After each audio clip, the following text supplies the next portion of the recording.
Right, we are live. Hey guys, how's it going? Welcome back to the Kiwi Lads channel. We are back for the third test match of the Ashes. The Australians, they are going to be batting first after England won the toss and chose to bowl. So quite a few changes for both of these teams. We've seen 3 changes for England. We're going to get to see Chris Woakes in action. Also seeing the return of Moeen Ali after his injury.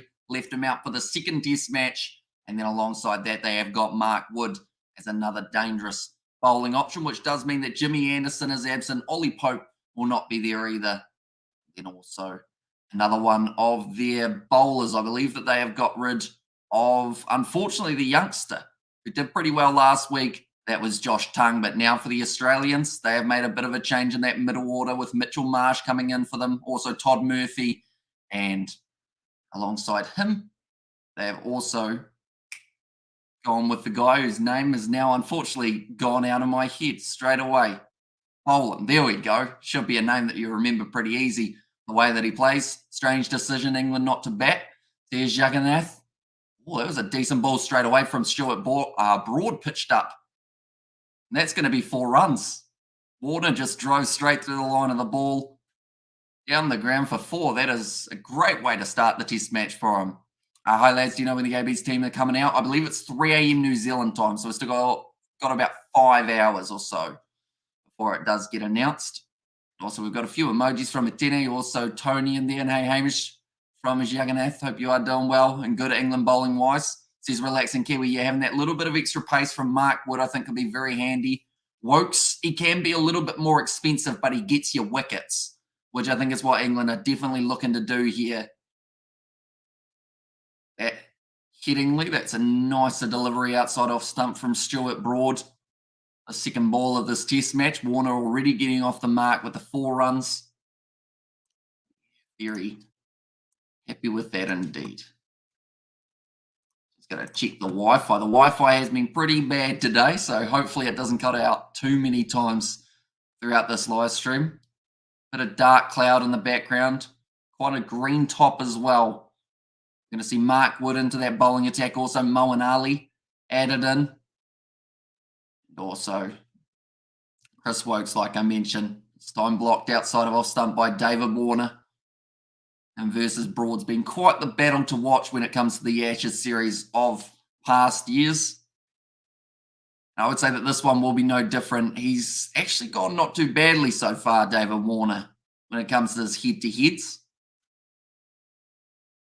I'm wondering if they'll go Robinson from the other end. I think they will, and then that first changeover, we might get to see Woakes and Wood, 2 men who have recently been added into the side, both getting the chance. Now, Broad 4th ball. Nice straight delivery there, and Broad thought about throwing down the stumps. Of course, there was a lot of frustration from that last test match between both sides.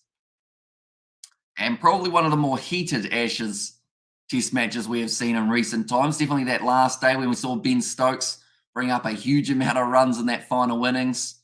Bairstow, he was disappointed, but he is still in the side, which is interesting because I thought that they may have gone with Bairstow up the order and then maybe added in Ben Foakes just as another wicket-keeping option.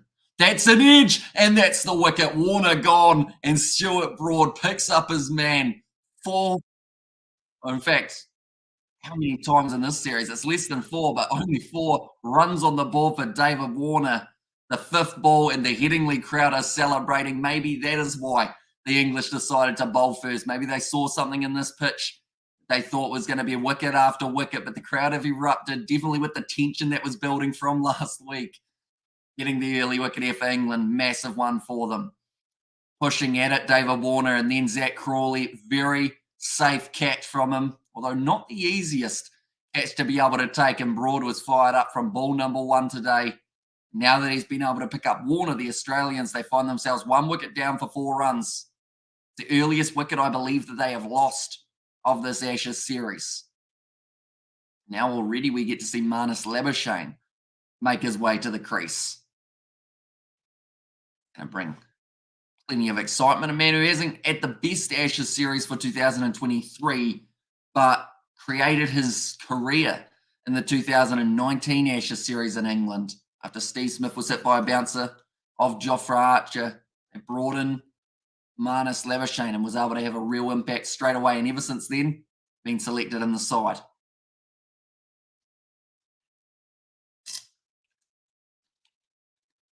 Now, we get to see that Marnus Labuschagne and Usman Khawaja. Now, does that make Khawaja nervous, the fact that he hasn't actually faced a delivery yet? And they have already lost one of their key four batsmen? Maybe a little bit, but I'm sure he's looking forward to his chance. Tell you what, it's actually, I've said in the past it's a bit dark in the background, but today it is actually, it is very dark. I wouldn't be surprised if they've already got some of the lights on. Try and help with the light. Marnus Labuschagne is actually dismissed first ball by Stuart Broad in the first test match. That gave Broad the opportunity of a hat trick, his best is 215 up against the Kiwis in Sydney 2020. It's actually a part of that Boxing Day test series, I believe. That one, or maybe that was 2021 or 22. One of the years, but I don't think it was the same year as an Ashes test. And good England bowling wise, says relaxing Kiwi. I've already seen one of their key bowlers, Stuart Broad, picking up the early wicket. And he's asking the crowd to wind up a little bit here. Marnus on strike, 4 slips, and Ben Stokes that leg slip. We just Broad put this one right on the stumps. It's hit the pad, I believe. It's actually gone just above the knee roll of Marnus Labuschagne. That will be the end of the first over. 5 for 1, a pretty eventful one for the English. They'll be more than happy with it, though. And that wicket of Warner, who has actually had a pretty decent series so far for the Ashes, hasn't really gone on to make any huge totals, but has been consistently getting around that 50 mark.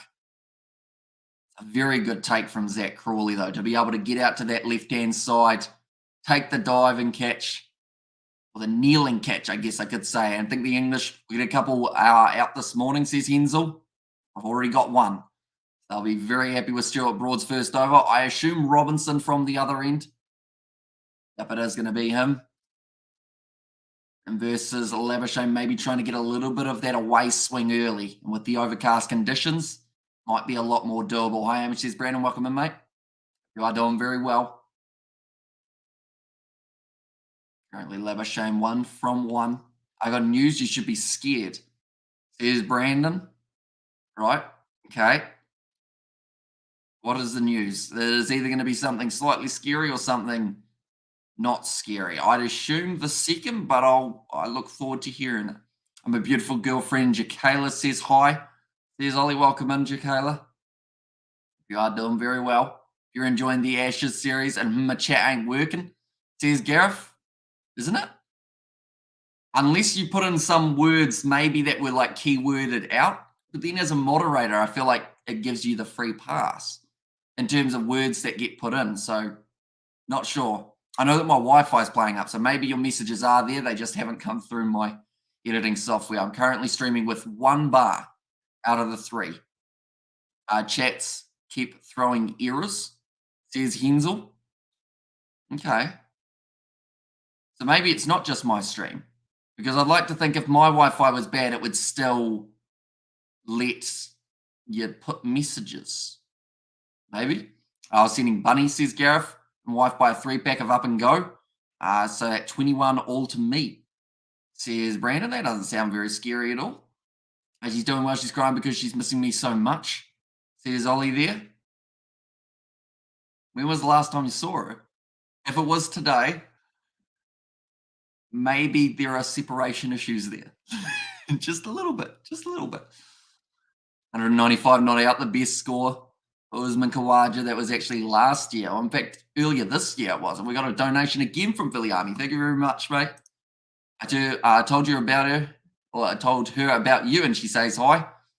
I'm surprised they dropped Tongue and not Robinson. Discuss Warner wickets, says Jagannath. I mean, Warner, he pretty much just pushed at the ball. Didn't quite get it right, unfortunately. He was just a little bit too out in front of himself and then caught by Crawley in the second slip. Hi, says Amelia. And we have also got there, Brandon, you're married? A couple weeks ago, says Ollie. Okay, so that's not as bad as being the same day. Now, Robinson, I got a lot of slips here for the English, 5 to be exact, although they are all very compact, which makes me worried that they might end up getting it slightly wrong here. I was sending Bunny, says Gareth, for Broad's Bunny and cricket and rugby this weekend. Great stuff, says Hensel. That's already a no ball. It's not news. I got bit by fish on the face. How did you manage that? Sounds concerning, but also very tricky to do.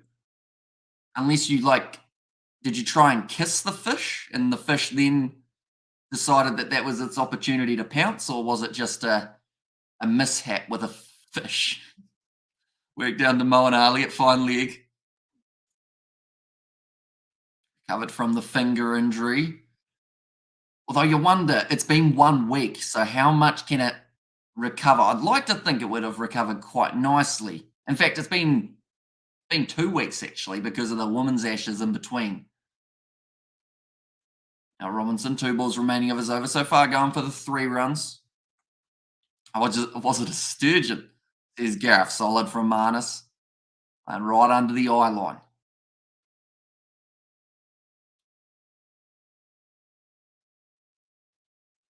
And kia ora, Kiwi Lads whānau. Says Nazi Williams, welcome in, mate. Hope you are keeping well. Rugby Championship just around the corner. I kiss it to my friend's photo. Okay, so you were going to kiss, or I guess you did kiss the fish. It did a bit more than kiss you by the sounds of it. And it got the good old bite going. That's a great ball from Ollie Robinson, but that'll be the end of the over this time, going for 3. There's 8 for 1 now. Crowd certainly well and truly in this contest, invested in it. It's a great line.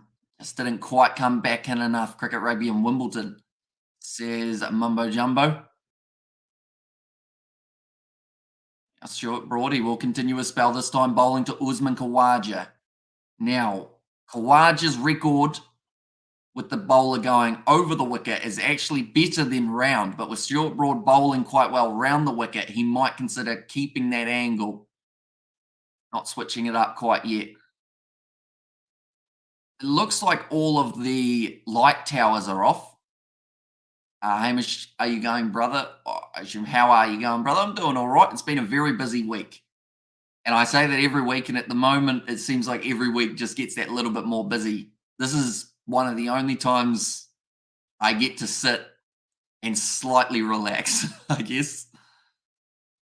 And it's still working, I guess, with the live streaming. But yeah, there's been a lot on over the last little while. Remember that fish guy? He was fun.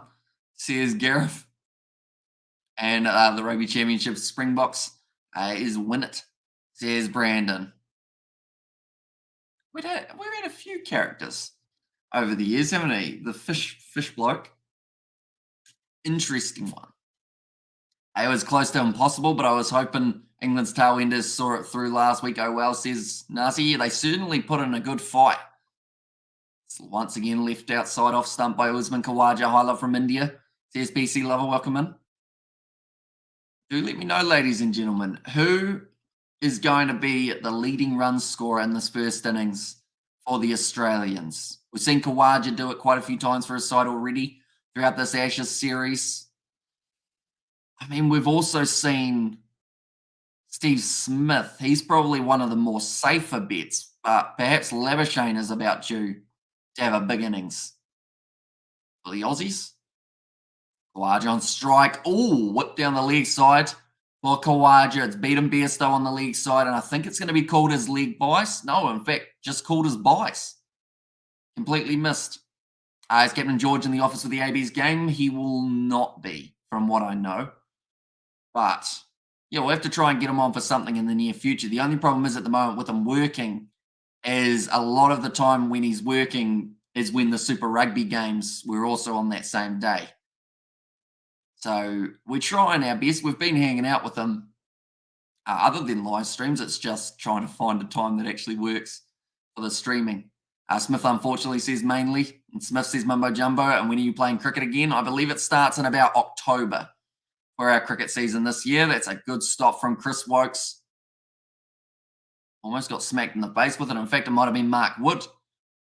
How the hot sauce close at hand. I have the hot sauce close at hand for if the ABs lose. I mean, we haven't seen their side yet, but we know that they haven't been the flashes group over the last, I'd say, 2 years or so. So it's a tricky one.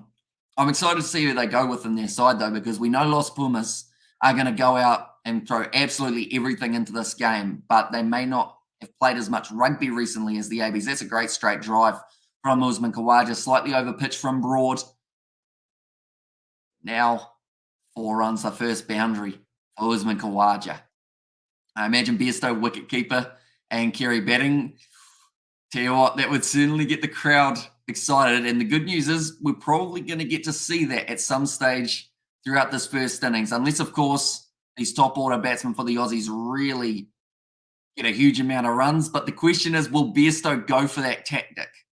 Because I know all throughout the week there have been plenty of talks of people trying to say, Bairstow, he's done it in the past. He tried that same tactic, not quite to that same extent, but I think it was like an under, maybe when he was about 25 or maybe even younger, he tried that tactic and he managed to get a wicket in that same fashion almost. So people are trying to turn it around on him, saying he's done it before. But I think it's still going to be very interesting to see what type of reaction Alex Carey gets making his way out to the middle, because other than that dismissal, I feel like he was, he's not like a bloke that anyone really thinks badly of or didn't think badly of. He seemed like quite a chilled out individual. Pitched up from Robinson again. The screen top, 128 Ks for Robinson. That's about where he will be for a majority of his innings. Labuschagne sitting on 2 off 6 deliveries. Bairstow tried, or himself tried for Travis Head, says PC Lover. Yeah, so I feel like if it was someone other than Bairstow, more people would be angry about it, because I still know that there are a lot of people who are angry about it.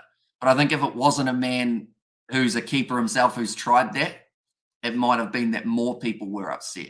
Ashes location is Headingley Cricket Ground, Leeds. If you haven't been there, it's a fantastic location and crowd, says Mumbo Jumbo Kiwi, and I'm not feeling very well. I'm already have 7 up and go. Well, 7 up and goes, just at a guess, won't help you feeling unwell. In fact, they might help feel worse, because that's a lot of liquid. Although it depends on what type of up and goes they are. Are they the protein ones, or are they just straight up the regular chocolate or strawberry? 130 Ks. Labuschagne decides to leave that one. Hamish, guess what I'm having for dinner? Chicken nuggets. It's a good dinner choice. I'm sticking with it as well. If it's wrong, I wouldn't be surprised, because there are many items out there. But yeah, we'll go with chicken nuggets. England better win this to keep the series alive, says Mumbo Jumbo. Yeah, if they weren't able to, of course, the other matches wouldn't feel as prominent or as crucial. That's a great shot from Labuschagne. And a race to the boundary. We've talked about the outfield all week here, how quick it's going to be. Macca's, says Amelia. What are you having from Macca's? Chicken McNuggets? Maybe not, but they do have the option of nuggets there, of course. Nicely played by Marnus. Labuschagne. A little bit too straight from Robinson. Allow Marnus to be able to whip it off his pads. The Ashes is going fast. It is. The Ashes series, the Rugby Championship, it's all going to be over before we know it. And then it's going to be the Rugby World Cup. And then it's back into cricket season. So there is a lot happening in the near future. That one cut back in off the seam for Robinson.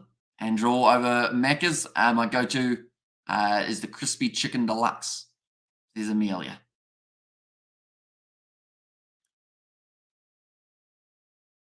I wonder if there's going to be another early wicket, because they've got the slip cord impact for it. 4 slips, a leg slip as well of Ben Stokes.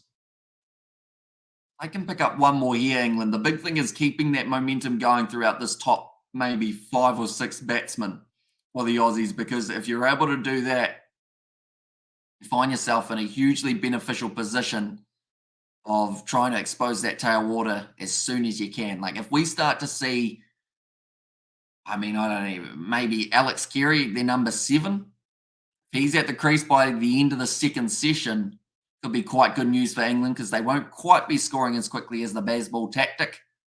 Having a Big Mac, says Brandon.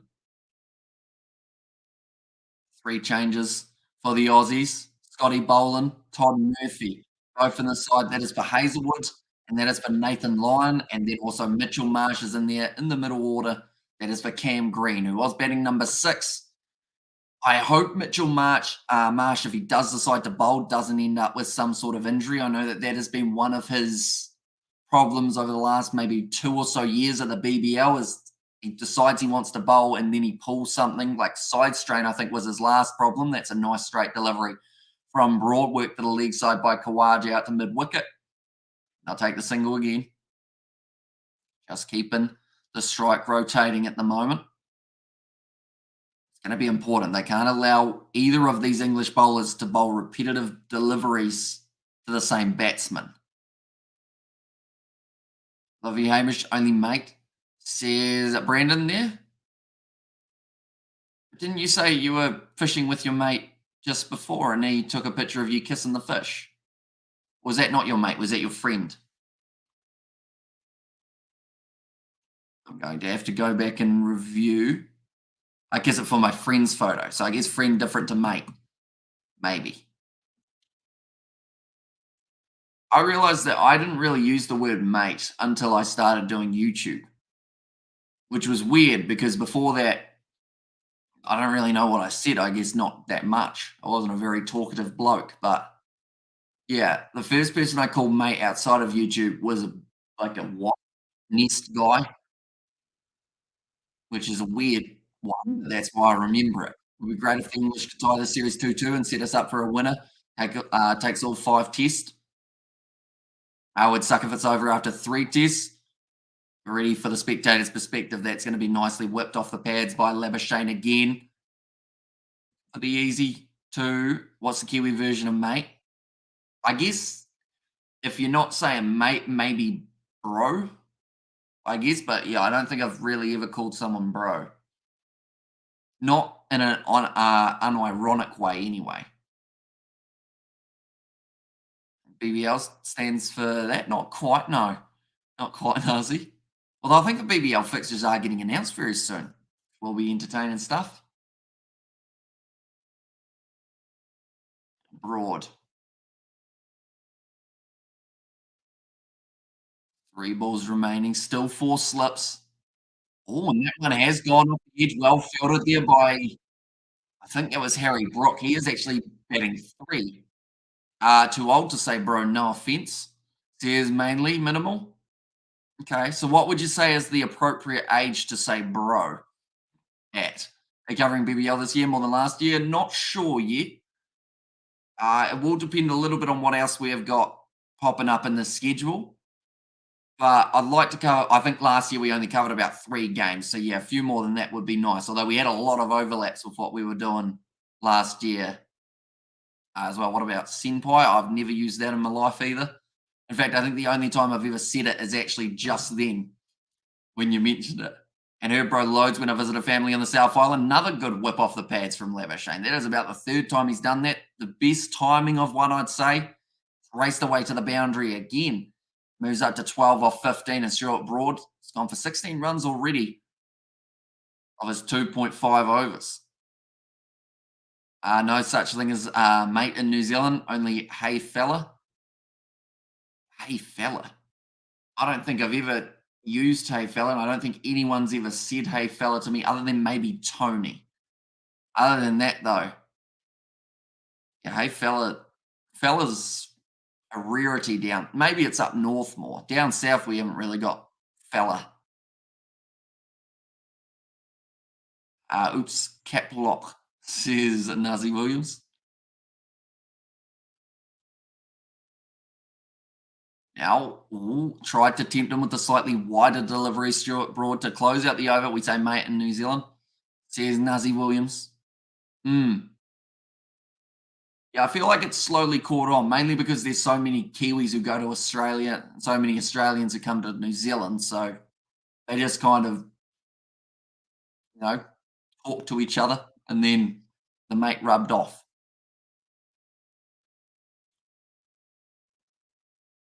Archer facing 10 deliveries so far, so not a huge amount, but he's already on 6 runs.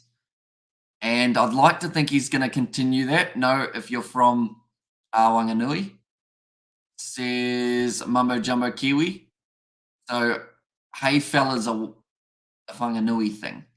I love the good as good, and sweet as confused me at first when I visited Christchurch. Good as gold, says Hensel. Yeah, we use good as gold a bit. It's only when someone says yeah nah to you or yeah nah yeah that you start to get real confused at what they actually mean. You know, you say, "Would you like a sandwich?" and they go, "Yeah nah." What one is it? Is it yeah or is it nah? You assume that because they said nah last, that means they don't want the sandwich. But then if they go yeah nah yeah, then maybe they do want the sandwich. They've had to think about it. Their brains play brain table tennis, and then yeah, they'll have a sandwich. Robinson getting that one to go across Khawaja, also tailing slightly in late.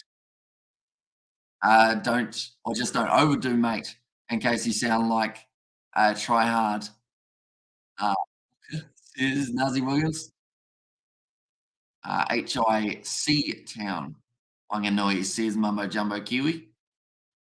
From Liverpool, we say mate also, says mainly. The sweet ass confused me. I heard sweet ass. I see. It's like when someone invites you to come and sit on their deck. It's not what you think it is. It's a piece of wood, quite a few pieces of wood, some timber out the back of their place, or at the front. You can have a front deck or a back deck. But yeah, it does sound slightly odd to people who aren't from New Zealand when you say it.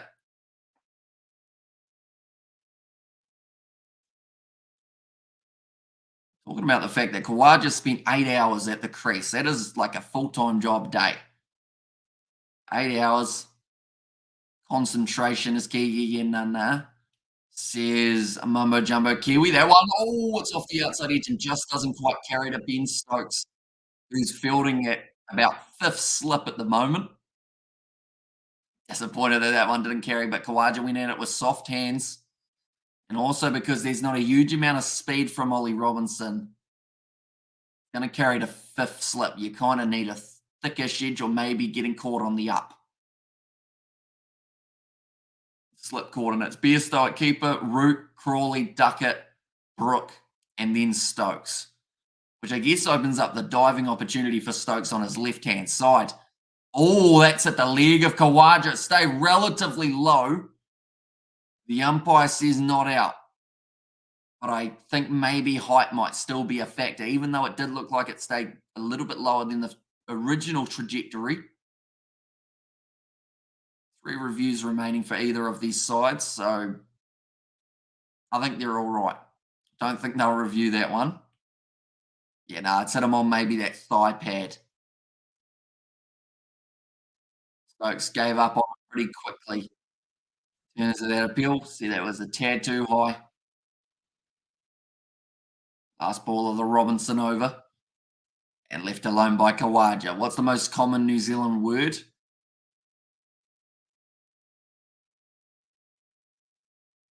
Well, it depends. Because are you saying like common word that's not like and or the or any of those like real common like short words? I assume you want like the bigger one. What's something we say quite a bit?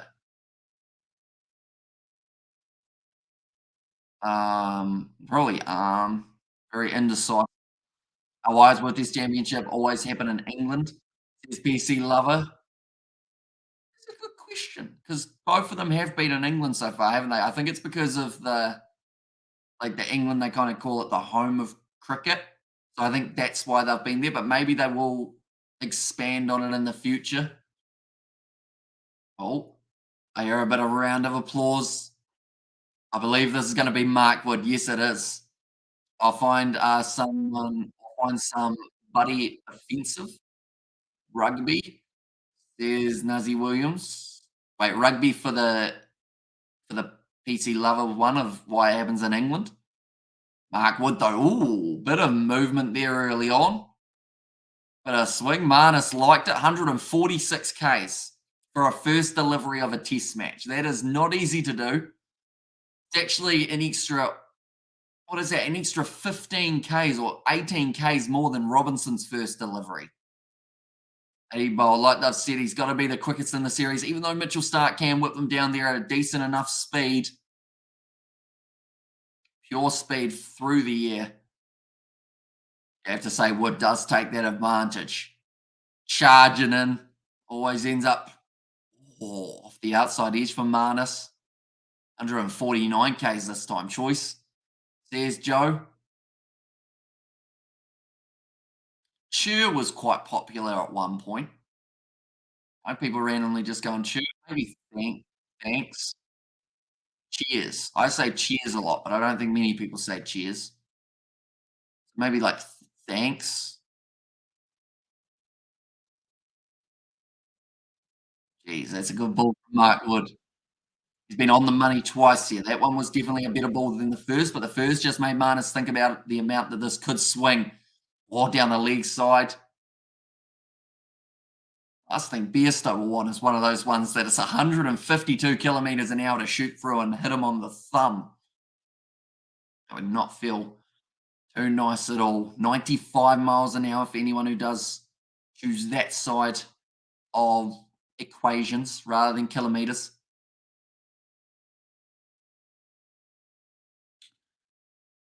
But I hope that he can make it right through this one.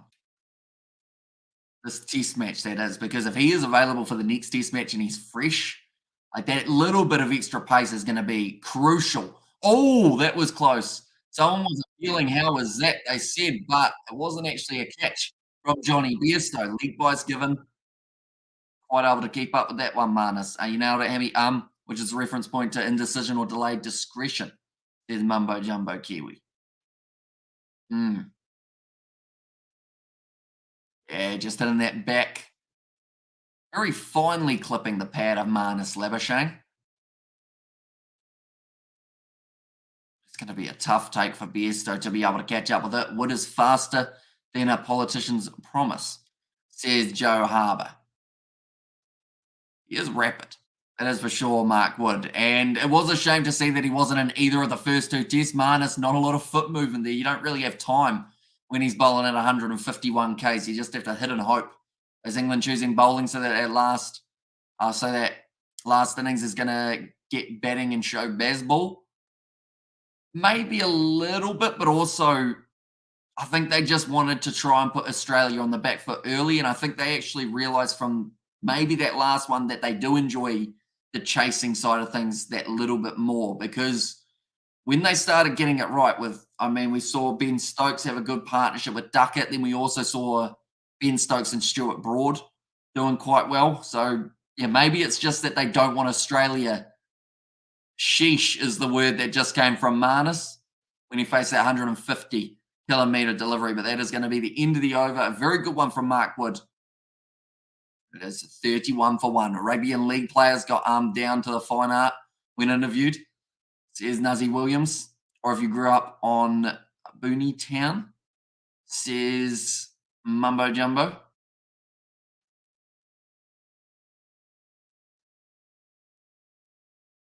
I should mention I'm once again watching this on TVNZ Plus. Anyone who's in New Zealand, if you have got access to TVNZ Plus, which is completely free, all you pretty much need is an email. You will actually be able to watch this as well. Fun fact. It's a nice yellow region of the ground.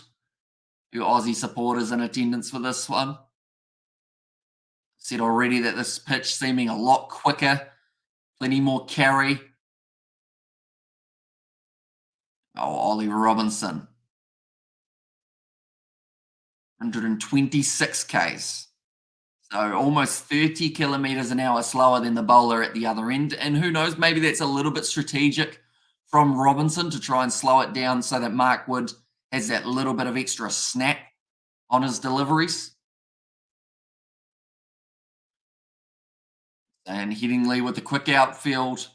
Value for the shots should be a better day and a better series or test match to be a batsman. Nicely bowled again. Also, Kiwis are not partial to opinions, particularly if it's politically related, which on Essen, I assume that is fair play. That man's brought his trumpet, the Barmy Army bucket hat as well.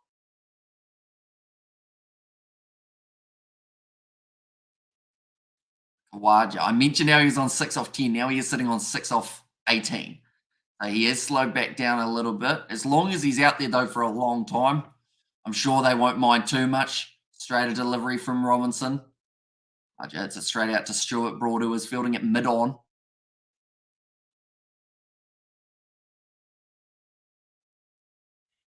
So Mark Wood just having a little bit of a conversation there with that Mark Wood. Yes, it was. 3 balls remaining. Is Australia going for Asian game happening in China? Asian game happening in China. Which one are we talking, PC lover? Do let me know. The first thing that I thought of was the Olympics, but I know that that's actually taken place in France, isn't it? They've got a lot of stuff on in the near future, France. Hopefully everything is sorted out so that they are able to have it all take place. I know that they were talking about maybe having to relocate the Rugby World Cup at one point, just in case. But hopefully it doesn't come to that. Khawaja still on strike. Another straight delivery. Not really many freebies at the moment from this English bowling attack. I think Robinson will probably bowl 5 or 6 overs, and then they may look to bring in Chris Woakes. 16 metres back is 5th slip and 4th slip, so that will be Brook and Stokes. Relatively close to the bat, not a lot of time to react.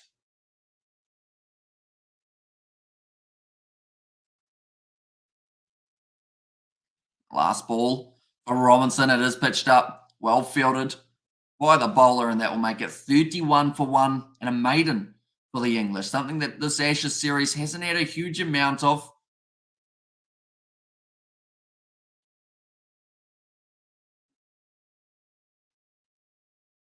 Okay, so they've just said that Mark Wood, that was the fastest over that has been bowled at Headingley since records began. So since they started tracking speed of the ball, that is the fastest over we've ever seen at Headingley. So that's quite impressive from Mark Wood. The fact that he didn't even play in either of the first 2 test matches. And I mean, Marnus Labuschagne had to face all of those deliveries. I don't think Khawaja will like this express pace, but Labuschagne will see it as a challenge. Oh, that one is a peach as well. Just got here. How fast, says Hironius. So the quickest ball I saw from him was 154 kilometers an hour, or 95 miles per hour for Mark Wood. And that was on about his 3rd ball of the over. I said maybe a little bit too short from Mark Wood there with that delivery. What, you wouldn't want a bouncer coming at you at 150 kilometers an hour. I hope that they use him as a pitched up bowler throughout this whole series, because I think that's also going to mean he has a bit more longevity. Oh, that one was short, and that was an ugly one. Luckily, Labuschagne getting some sort of bat to it.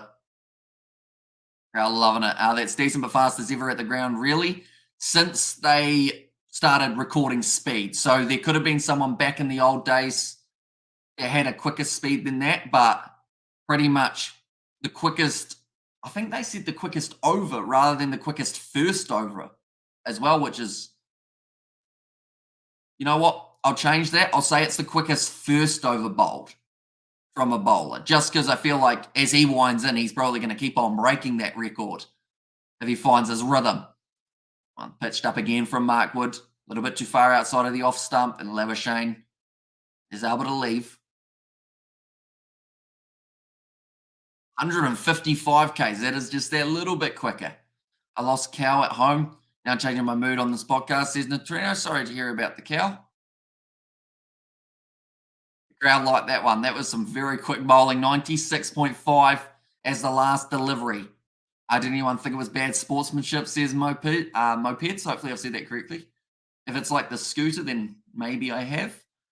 Well, there were mixed reviews of it.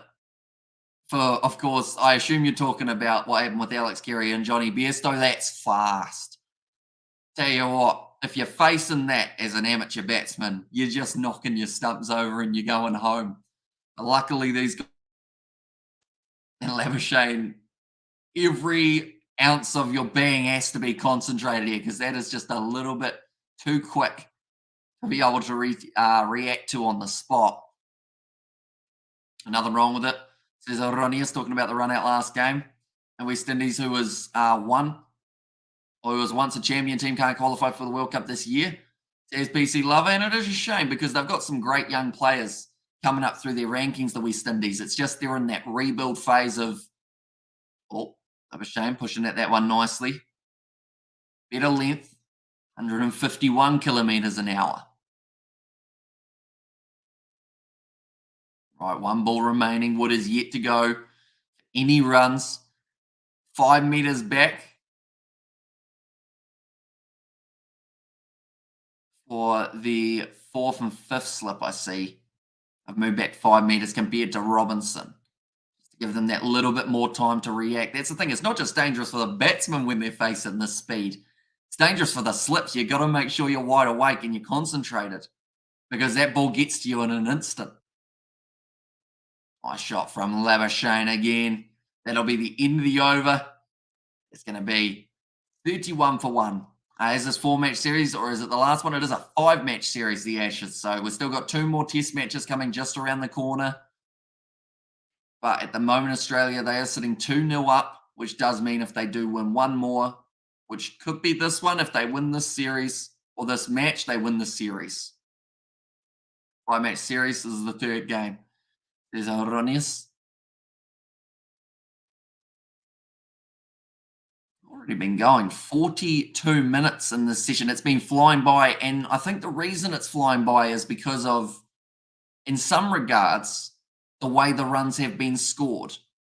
Because we haven't seen too many singles, we haven't seen too many twos run. Instead, it's been pretty much a boundary or a dot ball. It's just meant that the overs have flowed that little bit quicker. Plus, the maidens have certainly helped in terms of keeping the runs at bay and also keeping those ones ticking over for the over rate. Chris Woakes now back into the side for this matchup.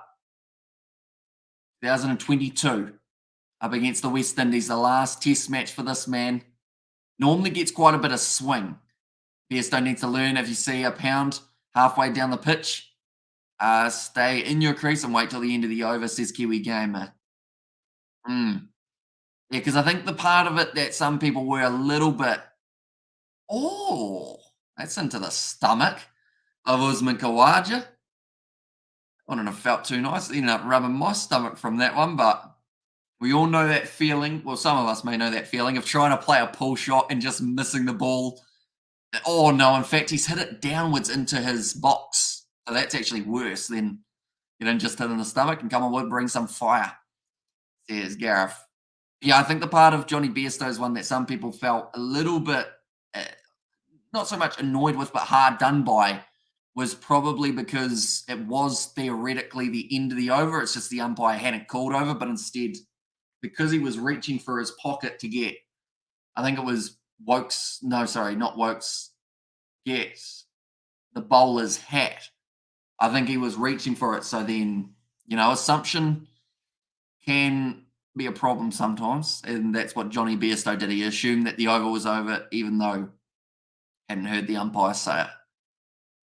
Pitched up, Woakes, hit down the ground. And that is something that Khawaja will try and use to his advantage because Woakes does normally pitch it up that little bit further. It means that there could be a few half volleys around, but allow him. That's nice. Ball's in the keeper's hand less than 1 second, says Aronius. Because I guess it's, as well, the other side of it is how long would it have been in his hands, theoretically, if he hadn't thrown the ball by the time that Bairstow was walking forward? Does that make sense? No, not really. I think he would have Yeah, he was still very quick to get going, though, wasn't he? Was it as cheeky as a mankad, says Gareth? Yeah, a lot of people put it in that same category of, it was similar to what we see in a mankad. We actually had a mankad in one of our games that we played. And I'm in third grade. Like, yeah, it was weird because we were playing up against a side that had younger players in it, like maybe around some of the players. The one who did the mankad was probably like maybe 14, something like that. And yeah, he just stumped our guy at the non-strikers end. But because their other player was their coach and he was an adult, he was like, "No, we're not doing that." And a mankad, a non-striker, is getting an advantage. Biesto was even trying to run, or wasn't even trying to run. Yeah, and I think that's the big difference, isn't it? The fact that he wasn't trying to sneak a quick single; it was just he was walking forward to pack the pitch down. Ooh, that's a nice ball from Woakes. A lot better that time. Only the one run off it. Sorry, the one boundary off it is putting himself above the rules of the game, says Horonius.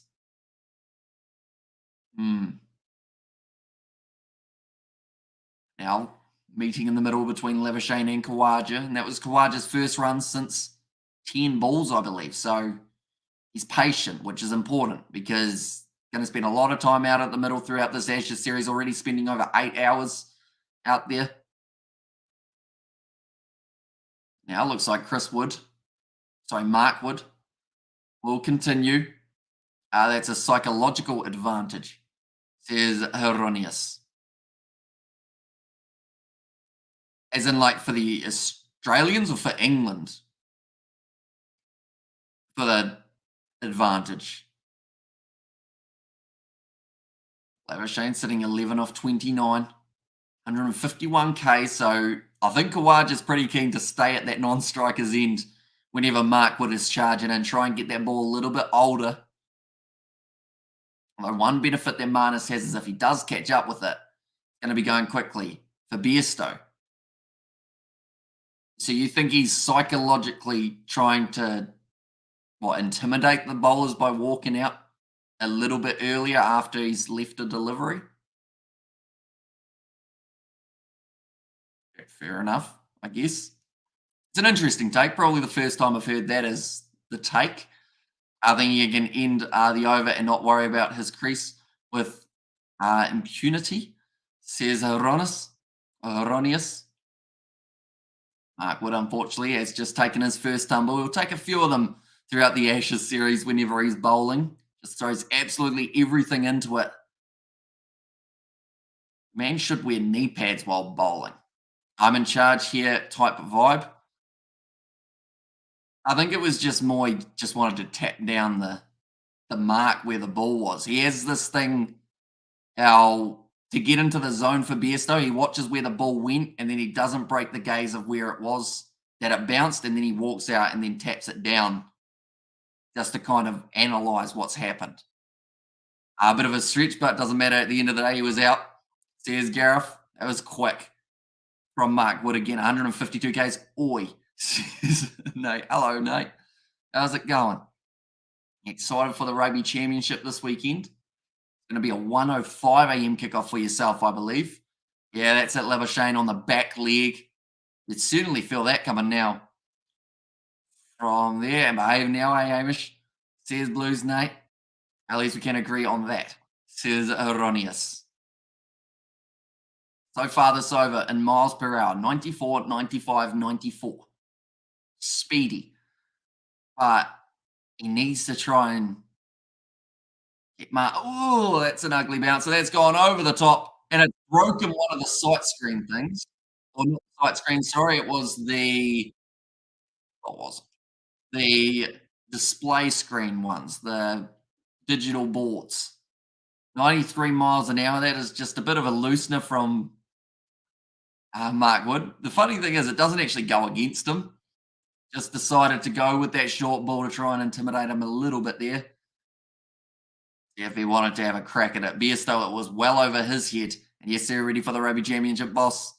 There's Blues, Nate. Yeah, alongside that, we've also got the Japan versus All Blacks XV game will be taking place on Saturday. Oh, it's a good ball from Mark Wood again. That is a much better line. Still, some would say a little bit short, like maybe another 6 inches or so pitched up, or maybe another foot. It might be cleaning up the stump.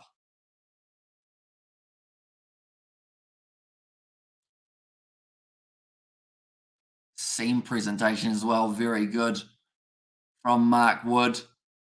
Talking about Labuschagne trying guts out this little spell from Wood. I can't be that excited about the rugby. Kiwis will find a way to win, says Aronius. Like, as in the whole competition or just their game up against Argentina? Oh, solid again. That'll be the end of the Mark Wood over.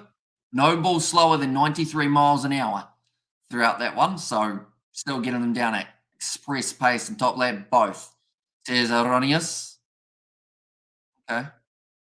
I guess that's one way of looking at it. It probably doesn't really make it very exciting for you, does it? If you don't watch it because you think a side's going to win. And yes, they might win, but like there's still going to be some good moments other than the Kiwis playing. Like that first game, South Africa, Australia. Who are you picking for that one? Nothing to do with the Kiwis. Surely you'll be able to watch that game without a problem. I'm catching up, boss. Freezing cold in Aotearoa. I'll be nervous I was Kiwi for this game, says Gareth. Khawaja. Looks like Woakes will continue.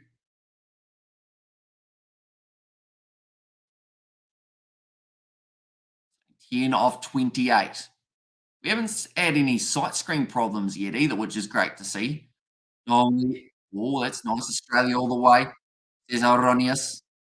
Yeah, so we can't get involved in that game from New Zealand, so it'll be good. 3:05 AM, I believe it is, on Sunday morning. That one's going to be taking place. I haven't actually worked out what my schedule is going to look like for this weekend. I think we're going to be doing the Japan versus New Zealand XV game. That is at 8 PM New Zealand time, and then we are going to be covering both of those rugby championship fixtures. I'm not sure whether we've got any Ashes taking place in between. It might be a little bit tight to be able to do it as well. I got them by 5, the Kiwis, and I'm nervous for the Wallabies. That's a pretty good team, says Gareth. Another nice shot from Khawaja, just waiting for that one to hit the bat. But much like the English and the Ashes, I'm not expecting a win, says Heronius. Okay. Fair enough. I mean, I can't really change your mind on certain games, but it's always nice to think that there's a chance. And I feel like rugby's one of those ones that, I mean, cricket's a little bit trickier for, like, in terms of there's a lot more chance of Australia beating South Africa than there is for England winning the Ashes series from here. Oh, that was an inside edge. Not impossible, though. That's the beauty of sport.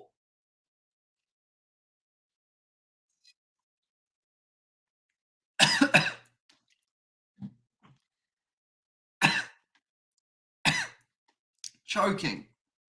Gotta be good for you.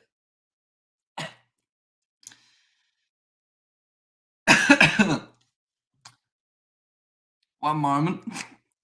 Getting my bearings back, getting the voice back. Turned a bit red. She's alright. Someone just poisoned it, I think. Was it you, Veronius? Woakes now. 3 balls into the second over. 4 slips still in play. That one's straightened a little bit. Still, once again, a little bit too high. They're talking about that extra bounce that we are seeing on this pitch. Which means that that length might have to be a little bit further forward to be able to pick up the wickets. Looking for the LBW or the bold. Yeah, well, Marnus Labuschagne's thigh pad has been pretty much battered throughout the first 11.4 overs of this match, just repeatedly hitting the thing. That one, possibly around thigh pad height, ends up going out, and he's now boss. Jesus just got here, eh? Says Blues Nate. Yeah, I'll try not to choke on the stream. That would be ideal. But yeah, back to pale now. We're all good. England don't have it in them to win the one test this series, ducking for cover from any English fans replying, says Erroneous. I mean, the beauty of the way that they're playing, I think. Oh, that one came back and Manus left it. But because of the bounce, it still end up going over. But yeah, I feel like with Bazball, all it takes is 2 good innings from England. And, I'd like to think that they're going to win at least one of the Ashes series test matches. And that might be just optimism on my part.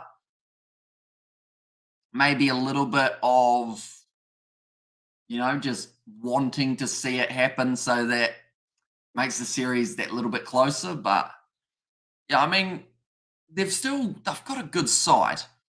I feel like if they can get it right, the top will really need to perform though. That's somewhere where Bazball has been effective in the past.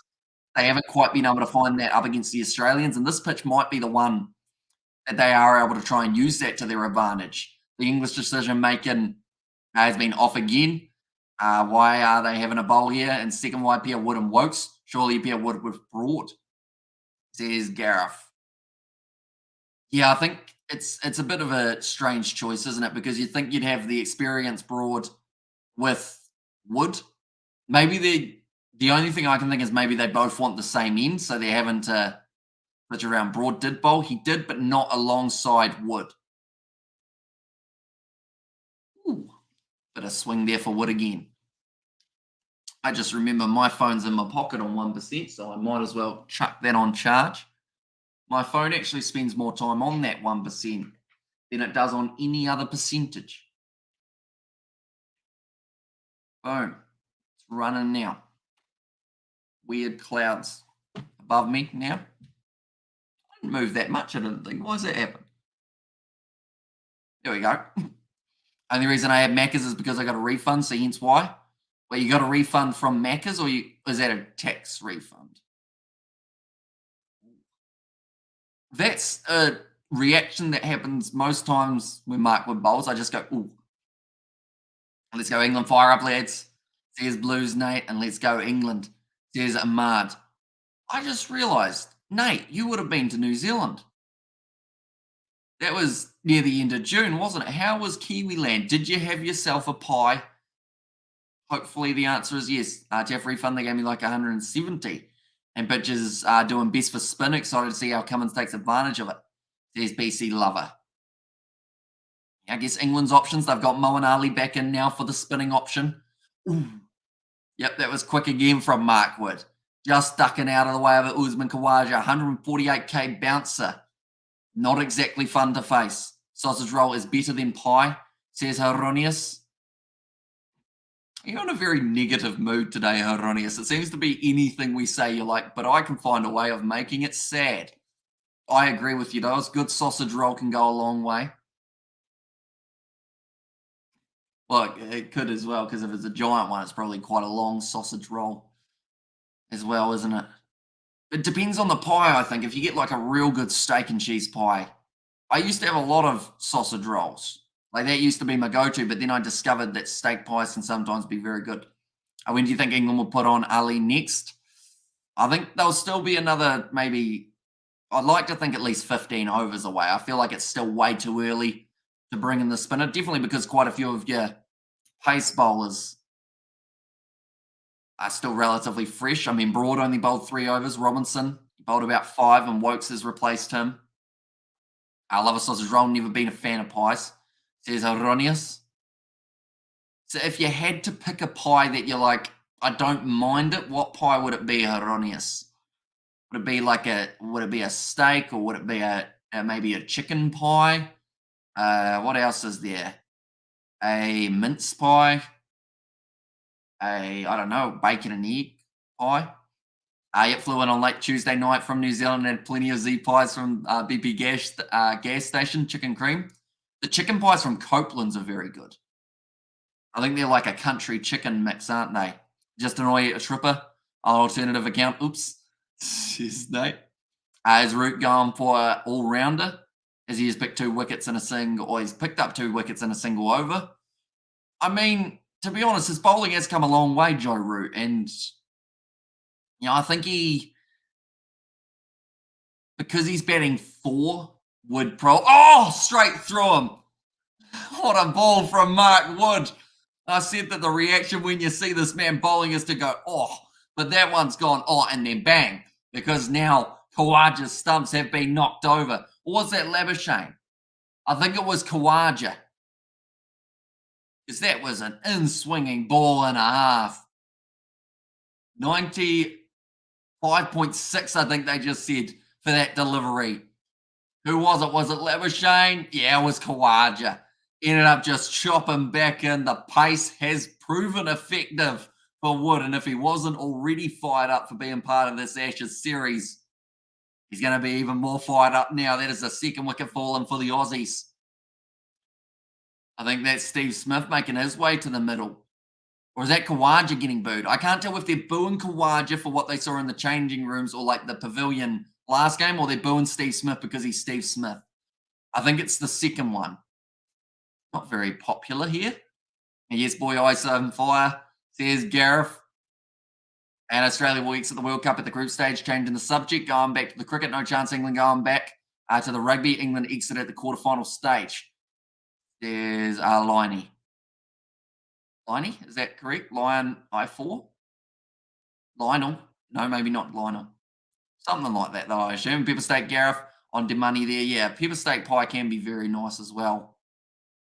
Do they have Copeland's in the North Island of New Zealand? I know that we've got it in the South Island and maybe a couple down near the bottom of the North Island. But yeah, Copeland's chicken pies are very good. They got the chia seeds on top. You just bite into them, even though you burn your mouth, you just bite them anyway, just because you can. A Christmas fruit pie is Erroneous's favourite type of pie. That doesn't have pastry, does it? That's a tart instead, isn't it? So is it the pastry you don't like? Possibly, although it is the same pastry most of the time that is used in the pies, but it's a different way of doing it, I guess you could say. They're amazing. Are they amazing? I remember that. There's Hensel. Do you think England will bat today? I mean, you know, going all right. 2 wickets, 2 big wickets, but they need Labuschagne and they need Smith both out. Mysterion said not in Auckland. Talking about me being negative, I see talk about England batting today, says Erroneous. Although it wasn't really, it was a question rather than a statement from Ahmad. So we can't be Ahmad at him for that. Sorry, I had to use that pun. I haven't used it as of yet, so it felt like the right time. Now, Steve Smith and Marnus Labuschagne. At the middle, these two have spent hours and hours not just sharing a room, sharing the middle, sharing the crease. And now Steve Smith, the pace. I told a little bit ago, or I said a little bit ago, Usman Khawaja did not want to face Mark Wood. I could tell that from the get-go. Unfortunately, he had to face him eventually. And early on, Mark Wood ends up picking up that wicket. I miss Copeland's pies. The best pie I ever had was in Arrowtown, a venison and cranberry. Geez, that's a bit fancy. Venison and cranberry. I don't think I've ever had a pie with a fruit in it, which probably isn't that surprising. Actually, no, that's really not surprising because there's not many pies that have fruit in them, are there? I've had a pie with a vegetable in it, but I wasn't happy about it because, it's weird. Not like weird as in like if you have pies with vegetables, you're weird. Just weird texture I found. But that was probably just the wrong ones. Arrowtown near Queenstown, right? Little bit. Same island. Same, both in the South Island. Both inland as well from where I am. It was the bakery up by the Chinese ruins. And yes, there's Mysterion. I loved Hungry Wok and Riccarton Centre also. There's Enzel. We were actually in Riccarton Mall not too long ago. In fact, we might have unless they've had a name change. My dad lives in Wanaka, says Erroneous, and 15 minutes from Queenstown, says Mysterion. But yeah, I remember we went to the Christchurch or the Riccarton Mall when we went up to Christchurch, and we actually ordered Uber Eats from there. But I don't think we went to the Hungry Wok. I think we went to something with Madam in it, Madam something. It's a nice drive from Labuschagne, Misfield from Broad. Worst thing is now he has to get back up to his feet and try and chase it down. And that ball is just going to keep on racing away, and it makes it to the boundary. The fruit pie was the original form of pie.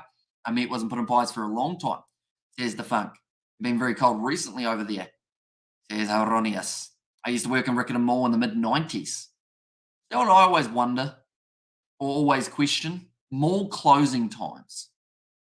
Because we were up there and it was like the mall closes at 5 p.m. But how do you get like thousands of people out of a building all at the same time?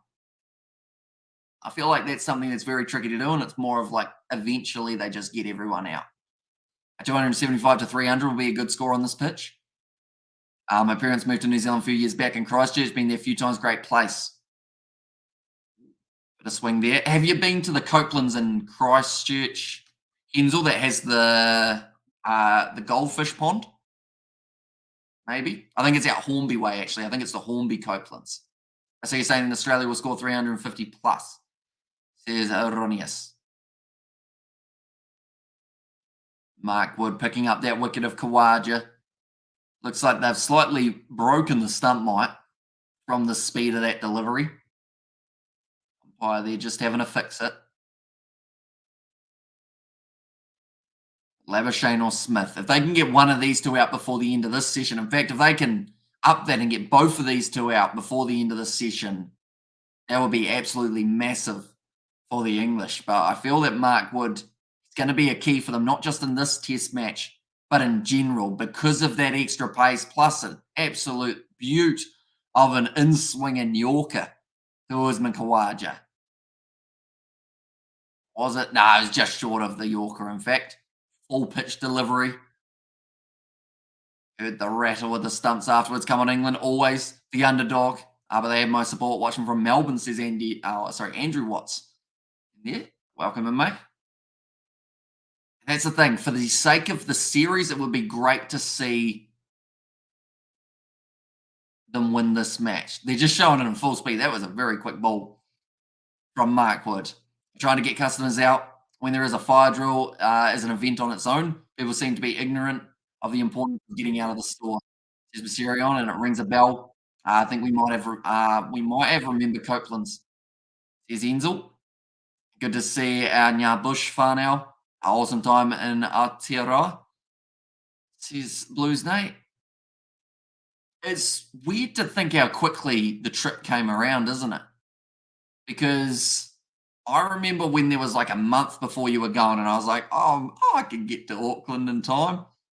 And then now we're actually almost a full week after you had been. And yeah, the year's just flying by. I feel like we're going to be at the Rugby World Cup before I know it. It's going to be the end of the year very soon, even though we're only in July. It just feels like it's going to keep on rolling over. Missing them Z Pies, says Blues Nate. Trader Andrew, good for the series, but can't support that. There's Aronius. That'll be the end of the Chris Woakes over. He's gone for 10 runs so far off the 3. But been getting that ball to swing. I noticed that Mark Wood and the English, I think they actually had to get a new ball after that last wicket. I saw them looking in a case and rule Britannia, hopefully I said that correctly. The time goes fast as we age. And come on, Wood, clock up, says Gareth. It was quick time flu. I reckon Hamish now at work at the moment. I reckon Hamish now at work. Yeah. I've been doing a few extra hours this week as well. Probably nothing compared to what you are doing at the moment. But I've noticed that my sleep pattern is completely buggered. Doing some Northern Hemisphere stuff, some Southern Hemisphere stuff in terms of the time zones is just brutal. But we're getting there. Almost the end of the week. I can tell you right now, once Monday rolls around, I'm going to be sleeping very happily for like maybe 10 hours and then I'll have work. But it'll be the thought that counts. Ollie Robinson back in now. Ooh, that one also came back in time for one of the English bowlers to break down as is customary. Says Erroneous. Like both of the sides actually succumbing to injuries, unfortunately. We saw Nathan Lyon in their last test match. Unfortunately, that could be the last test match we see Nathan Lyon play, and depending on how long his injury does take to heal. We saw Hazelwood. He has been rested for this one. I don't believe there was much of an injury there, and also Cam Green injured for the Australians. So losing a few of their players. Anderson, I think, got dropped from out of form. Moanali returned from injury. One's a little bit to the league side, nicely worked. And then we did see the injury of Ollie Pope. Follow Lyons' example, says Erroneous, and why is Wood being pulled? I think they want to play him in very short bursts because they don't want to risk injuring him. But I would have thought after getting that wicket, you would have had him bowled to Steve Smith. Just with that little bit of express pace, I thought that would have actually been a little bit of an advantage in their favour. Yeah, Hamish, next month, Rugby Championship and Rugby World Cup warm-up matches. Need a lot of sleep. Says Nate. Can't bowl in longer spells. Or he can. It's just more they don't want to risk him with him just returning. Because I think we saw him bowl about a 7 or an 8 over spell in one of, it might have been the last Ashes series, and he just kept on charging in, fell over a couple times, but he just a competitor and he'll just keep on going. Very much like we see for Nokia for the South Africans, Heinrich Nokia. Just will keep on bowling as long as he's allowed 2-3 overs and after a wicket. Weird. Oh, half a run out chance there for the English, but they managed to get through. Well fielded by Stokes. The right place to be backing up. Will the referees allow South Africa to beat France? I just want to know your opinion. I know it's a different sport. I mean, the under-20s World Cup, it's been a weird one because there's been the likes of Georgia missing out because of, like, the rules are a little bit weird. So I feel like they should have made it just like the top 2 sides from each group go through and then the 2 best third place teams. Similar to what they do in the sevens, I think would have made sense rather than having semi-finals for a competition with like 3 pools. So it's a bit confusing with that is a no ball from Ollie Robinson. But yeah, it'll be an interesting one. See when they go head to head. Although I want to use them like Johnson in 2013, 2014. Was it 4 year? I should have asked him for 1 more, says Gareth. Just to see if he could hurry up Steve Smith a little bit, try and get him playing at one outside off stump. So Stokes on next, I'm assuming, says Gareth. Maybe, or Broad. I think Broad will come back first after Woakes. So they'll put Broad from the other end alongside Robinson. And then, see, that's the thing. Stokes is another guy who's going to give it 110%, and they don't want to hurt him either. Even though you want to bowl, they will try and keep him out of there for as long as possible. I'd say Broad, then maybe Stokes or Ali might be bowling. But I think you want to keep the pace on the ball at the moment. It hasn't been costing them a huge amount of runs. 50 at the moment for the Australians. Once again, left alone by Marnus Labuschagne, who sits now 17 runs off 48 deliveries. As the end of the 15th over. It is 50 for 2. Do we have a... Oh, we had the drinks break when Khawaja went out. I see. I was wondering when they were going to have the drinks break. I see that we're currently 11:14 p.m. here in New Zealand.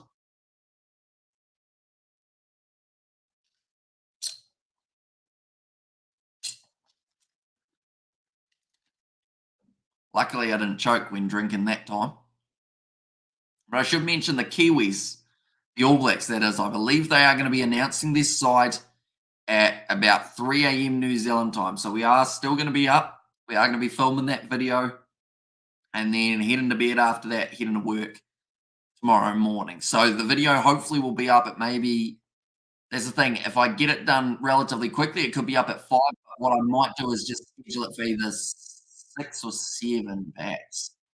Sorry, Hamish, but who are the teams going through in the under-20s? Seeing Northern Hemisphere boys look solid. Yeah, so it is France, South Africa, Ireland, and England are the 4 sides that make their way through. So England managed to go through as they had more, or their points differential was better than Australia, who had more wins. But because England drew 2 of their games, It meant that they ended up going through instead. Be left alone tonight, boss. Yep. That is, I believe, what I've heard anyway. 3 a.m. tonight, they'll be announcing the ABs, which will be interesting. I hope to see a decent side. I'm looking forward to seeing this Los Pumas team as well because should be a few solid boys in there. A loose forward trio. Curious to know who makes their way in. Juan Matan Gonzalez, he was tearing up the Rugby Championship a couple of years ago. Like to see him still keep a spot. Pablo Matera might be playing 8 for this year, perhaps. That is way down the league side from Woakes.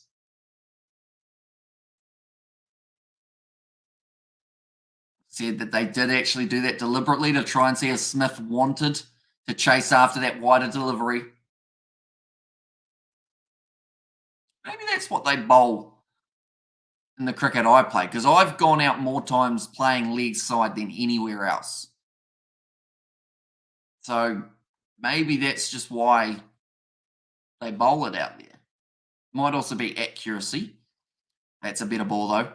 Steve Smith wants the quick single. Bowler's end could have been on, but I don't think he saw that opportunity. Instead, went for Labuschagne's end. Another single taken. Nice, says Nate.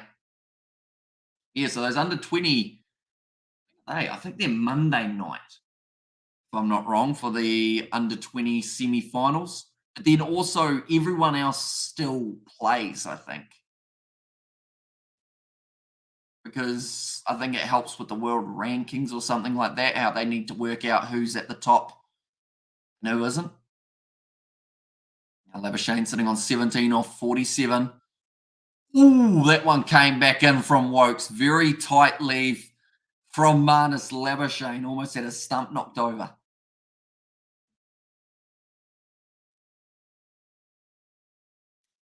The international under 20s rugby. There it is. First game is Italy versus Fiji. What happened for the second wicket? I missed it. Jez says mainly minimal. So it was Mark Wood.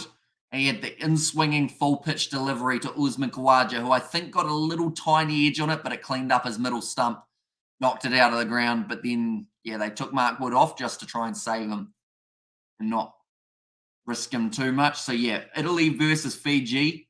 That's going to be the first match that's being played at 9 p.m. We might cover that one on the channel. We'll see how we're going. New Zealand versus Australia. They will be playing at 12 a.m. New Zealand time on the Monday morning. We'll probably end up covering that one as well, to be honest. I would knocked over Usman, says Horonius, and South Africa, France, Ireland, and England, is it? Yep. So, yes, South Africa. I'm going to try and bring it for the for the Southern Hemisphere. If you are watching the coverage mainly minimal, they are actually just showing the replay as well. The fastest spell since 2006. That is the second fastest spell that we have seen. And Mark Wood actually had the quickest. Hello, sir, captain in this game. Labuschagne, yes. And Cummins, captain, says Naveen. So, yeah, Captain Cummins is still at the helm.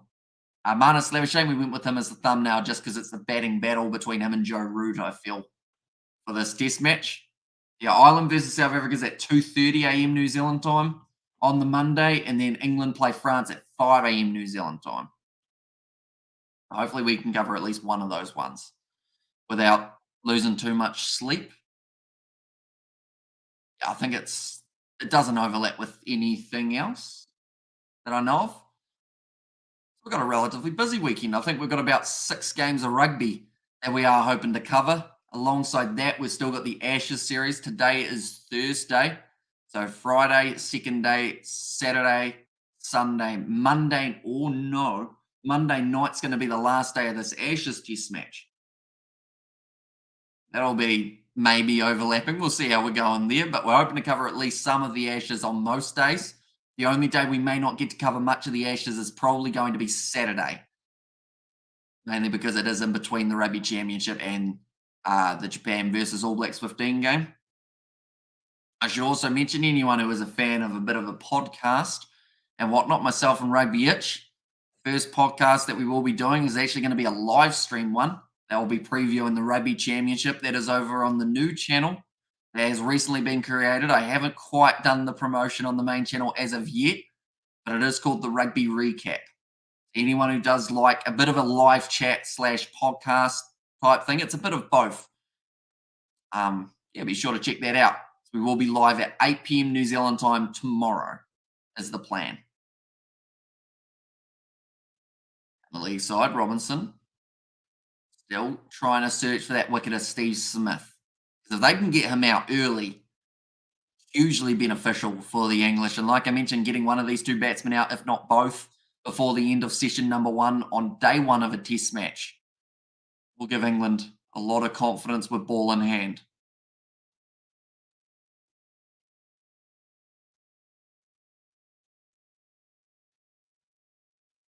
Now Robinson pitched up again. They're going to take on the quick single. It's just smart batting from Steve Smith, seeing the opportunity to just pretty much tap and run. Works out for him once again.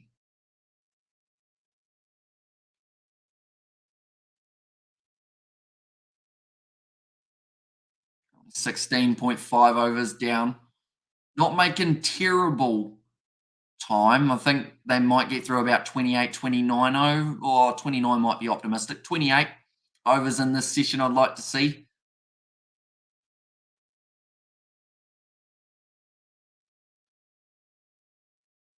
Last ball.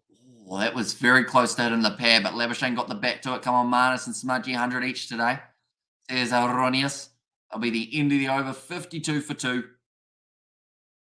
for the Australians. Recently bringing up their first 50. These two, they'll be hoping to get, like you mentioned, 100 each, but of course, that 100-run partnership is something these two always aim for when they are at the crease. Next batsman to the middle will be Travis Head, followed by Mitchell Marsh. Now, Mitch Marsh hasn't had a huge amount of test match experience as of late, so it could be a very interesting innings for him, whether or not he plays a little bit more like Travis Head, whether he goes maybe a little bit more safe, such as what we normally see from Cameron Green. And after that, they do get into their bowlers with Stark, Cummins. Also, they have got, for this test match, a change of Boland, and alongside that, Murphy as well. And Alex Carey, the wicketkeeper, will be in just before Cummins and Stark. Another single taken by Smith. Throw it into the stake, or rotate into strike. Very well.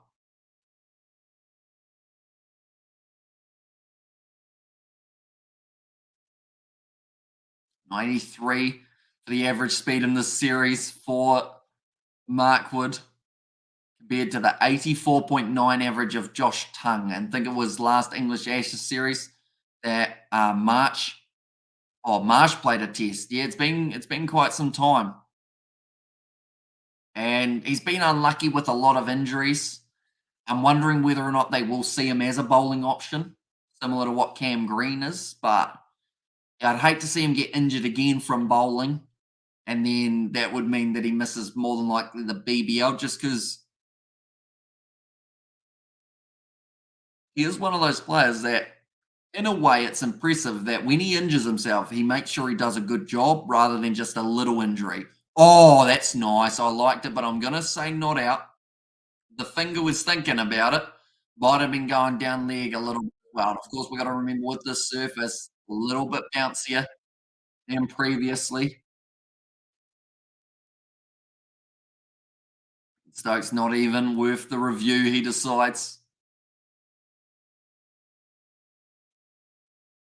Yeah, hits him above the knee roll. And I'd say that probably missing the stunts by about this much and probably going down leg as well by about that much, we'll go with. I'm hoping they will show a replay of it at some point. Woakes, that one was a little bit more full, also more at the off stump. Bowling a 5-over spell at the moment. I would say that it's either going to be, it's got to be Broad, doesn't it? Unless, of course, Broad wants the other end. Might be the only thing that changes. Right, they're showing this replay. Impact in line. Impact about that high. And yeah, about that outside. Oh, in fact, probably a little bit closer, about that outside of the leg stump. Oh, big full toss from Chris Woakes. Might have been the knuckleball attempted there. 114 Ks. He'll be gutted that that is the ball that he ended up doing it for. In fact, not a knuckleball, just oh no, actually there was a little bit of knuckle in there. It's down the leg side. Some good cricket, that's all we want. Then Hironius the Aussie. Says Gareth. What a close game as long as we win, says Hironius. And when is the All Blacks team announcement, says Herbal T? I believe it's supposed to be taking place at 3 a.m. New Zealand time. That's what I've heard anyway. Oh, that's a Marnus on the leg, but once again, bouncing over the top. But yeah, I believe it's 3 a.m. New Zealand time that it's going to be taking place, which is in about 3.5 hours. I want to say that Argentina are on at the same time in terms of when they will announce their side or somewhere similar. That man was thinking about having a sleep on a steep roof. That's not a good idea. His arms are holding him up, but if he sleeps or snoozes, he's sliding right down to the ground. Certainly don't want to have that. But now, crowd cheering. Going to be Ollie Robinson continuing his spell. He's already bowled 6 overs in this test match at 3 a.m. Trying to dodge people watching it, says Gareth. Yeah, luckily for them, though, I stay up till random hours of the night, so I will get to see it live. Robinson liked it. That is one thing that I've noticed is anytime it hits a pad and no batsman or the batsman doesn't play a shot, they will appeal. I don't think they'll go upstairs for it though. Joe Root looks like he's just having a conversation with Ben Stokes there. Yeah, Robinson was certain that was out, even though it was probably missing the stumps by a lot. But Robinson liked it. Steve Smith just laughing at him. That's a bit rough, isn't it? Now Robinson still got the 4 slips. That's because Australia haven't been hugely attacking in the way they've been playing so far. We saw the early shot from Warner, which was a terrific one. Unfortunately, that was the only scoring shot we saw from David Warner. Other than that, it's been slow and steady for the Australians, as they did get quite a few early boundaries. Khawaja hitting a couple. We saw Marnus Labuschagne playing those ones off the pads very nicely.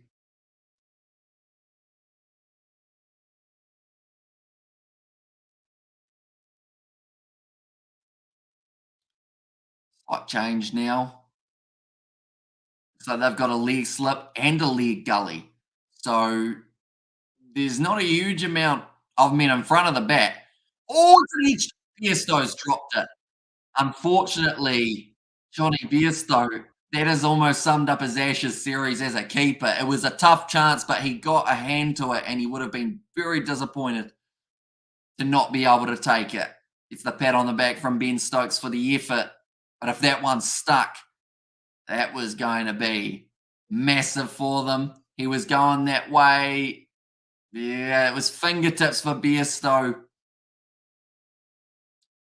Would have been a great take, that is for sure. A tough chance. Wasn't able to get to it. And anyone know from the Auks or know of Auks from 40K, Robinson seems to have the same belief structure. And how much hate you reckon Fozzie's getting tonight? Fozzie, says Hironius. That is a rugby reference, Hironius. That is for the All Blacks coach. Probably a little bit, Gareth. No matter who he picks, still probably going to get some catches when matches. They certainly do, and you don't want to be putting down those catches early.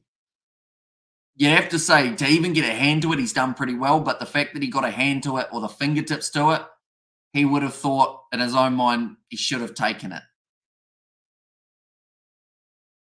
It's a pretty tough chance, though. But yeah, would have loved to catch it. Johnny Bairstow. Smith now moves up to 8 runs. First boundary in a while. Now advancing. His wait till Labuschagne sends him back.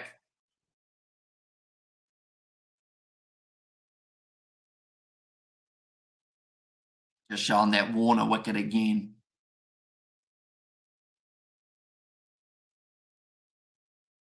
Yeah, the odds, they're still pretty even. The draw is actually quite low on the choices. Bairstow not having a great series. There's Aronius.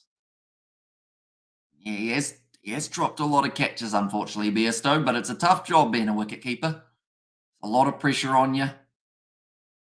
When that ball's not sticking, just doesn't seem want to stay in the gloves, but that will be the end of the 19th over, 57 for 2. Still 30 minutes remaining of this session, ladies and gentlemen. And there is a 40-minute break, and then there is session number 2. For today, we are only covering the one session, I will mention. But tomorrow, we're hoping to cover at least the one session as well. And then the day after that, I think we don't have any, but then maybe the day after that we do, or the other way around. One of those two. But we've certainly got more Ashes cricket coming in the future. Drop catches and forgets what side of the chalk is safe. There's Ronius, and folks, still the best keeper in England. It is surprising that they didn't decide to give him a crack in this one. Definitely with the injury of Ollie Pope, it seemed like maybe you could boost Bairstow up the order. Folks comes in as keeper. But their long-term plan must be to keep Bairstow in there as their batsman. Can't wait to see Razor taking the ABs and rebuilding that state of spirit within the ABs camp, says Enzel. Woakes, he's going to continue bowling here. This is going to be 6 overs in a row for him. He hasn't played a test match in a little while, so been asked quite a bit, I guess you could say, to go for such a long spell, but I believe it's saving it for Stuart Broad. Plus, he hasn't been bowling too badly. That one came off the outside edge of Labuschagne.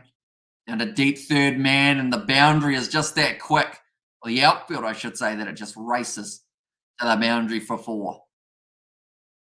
Ever since I said that there weren't any boundaries being scored, we've seen one from Labuschagne and one from Smith within 5 balls.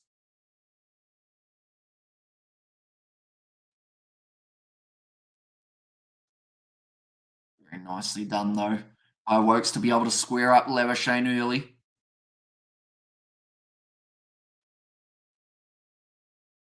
21 runs Labuschagne moves up to. Oh, we haven't had a Muppet in a while, says Gareth. Touch wood, of course. But, oh, it's out. Sorry, that was loud. But Labuschagne's gone. 21 runs off 58 deliveries, and what a ball it is from Woakes. I got a bit excited for that one.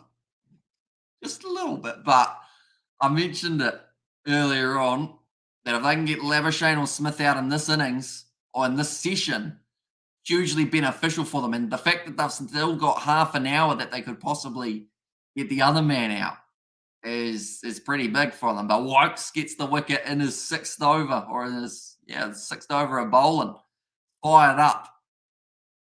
So him and Wood, 2 men have been added into the side. They've got 2 of the wickets.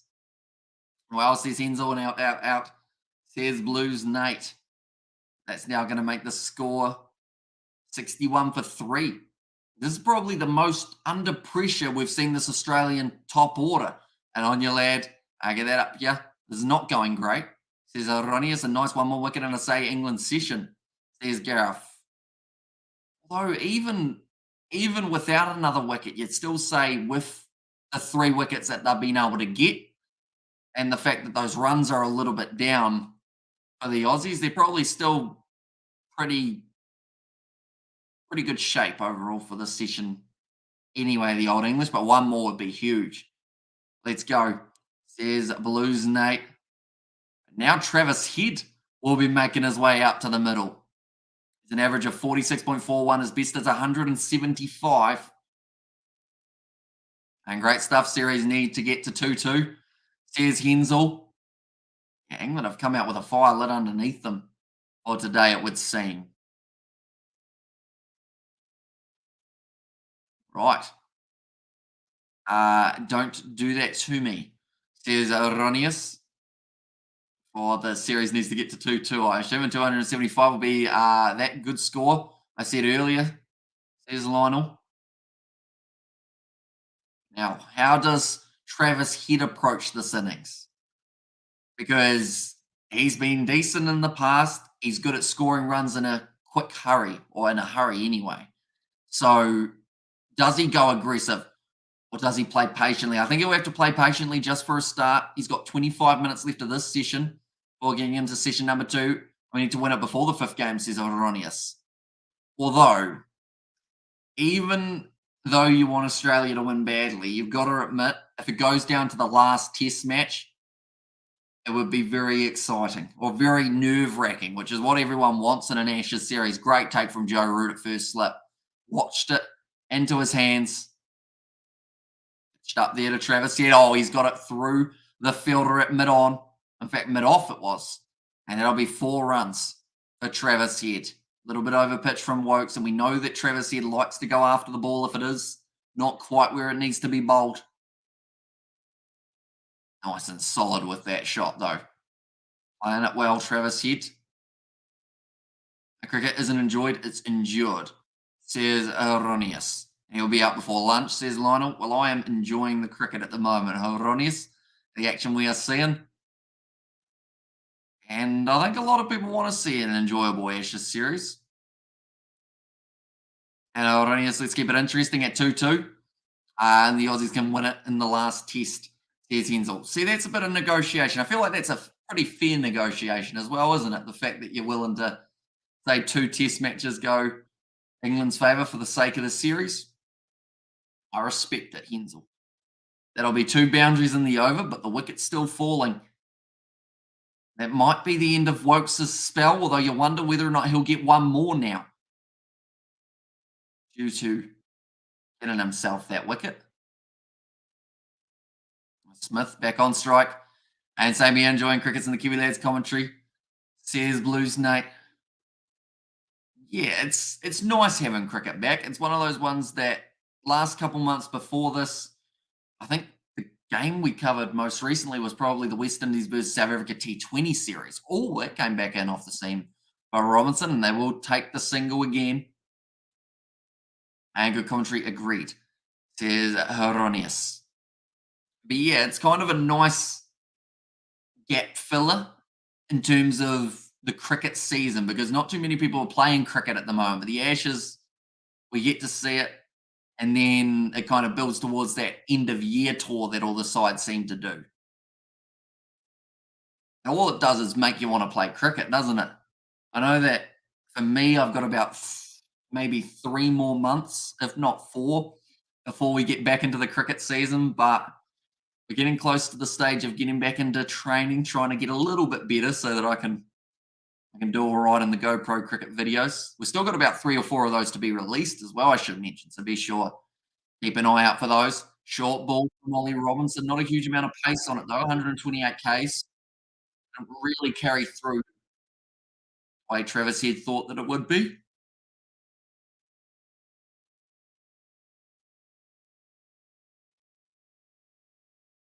Said that in recent years, or actually even prior to recent years, a lot of the wickets come from edging the ball to the slips into the keeper, which is why they've got quite a few men behind the bat, although now it has changed for Travis Head. They've got a much more aggressive field. Travis Head hits it in the air and raced away to the boundary, but interesting field set here.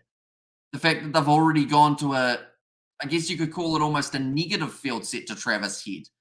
Even though the pitched up deliveries have been working, but they've decided that they want to bowl short to him. They know that he'll attack the short ball, so maybe that is why. You're doing ABs in the box rugby games this weekend. We certainly are. And also the ABs versus Japan XV games. What we're doing, it's like a mild Aussie collapse. There's Hanoi. Oh, tries to take on that one again. Steve Smith sees that the single is there. Gets him through for 1. Only 22 minutes remaining. They are actually only 20.4 overs through. So I said earlier on that I hope that they get 28 overs in. I think more than likely here, we'll probably only see about 20, 26, 27. Somewhere around there, unless they decide to maybe go with some spin. It might be a little bit quicker. Now Steve Smith, they go back to the 3 slips, the leg slip, and the leg gully. For him, whip to the leg side for Smith. Man who's deep, square leg. Just the one. What do you think of Eddie Jones' team for Pretoria? It's a nice mix of those kind of more experienced players and quite a few debutants as well. So I think he's done a little bit similar to what the South African camp has done, which involves giving a few of those younger guys the opportunity or some of the guys who are a little bit more of a question mark. But yeah, I feel like he's gone with a similar strategy to what South Africa have, which I guess is good in a way because it means that neither side like should expect to lose this game, if that makes sense. They're both gone with strong sides, and you know they should be pretty even. I think. Although I think South Africa will edge it with that physicality, which should be entertaining to watch. Any idea why Test overrate has slowed so much recently? I mean, there is a lot of messing around in terms of the sight screen and everything, but we haven't actually seen that throughout this match. So even with that, I think it's just so much time with the bowlers getting back to their mark and just field sets, quite a few changes, I guess. But yeah, it does take a lot longer than it used to. Eddie's been firing shots, I see, says Gareth. That's just a very Eddie Jones thing to do, isn't it? Try and fire up the opposition. What do you think of Eddie Jones? Oh no, I read that one, didn't I? And Kitsoff is back in now. Yeah, I saw that Oxner Share unfortunately has ended up with an injury. So it means that Stephen Kitsoff was not one of the names that travelled to New Zealand early. But yeah, I think he was initially going to be staying just in case it did happen, and it did unfortunately happen for Oxner Share. Let's hope the box wins, says Hensel. Eddie only knows one way. Steve Smith, once again, using that tactic of stepping off towards the off stump, open up the leg side. I cannot do that because as soon as I leave my stumps open, I get bowled, unfortunately, and miss the ball a lot. So that is why I have to stay right on middle stump no matter what.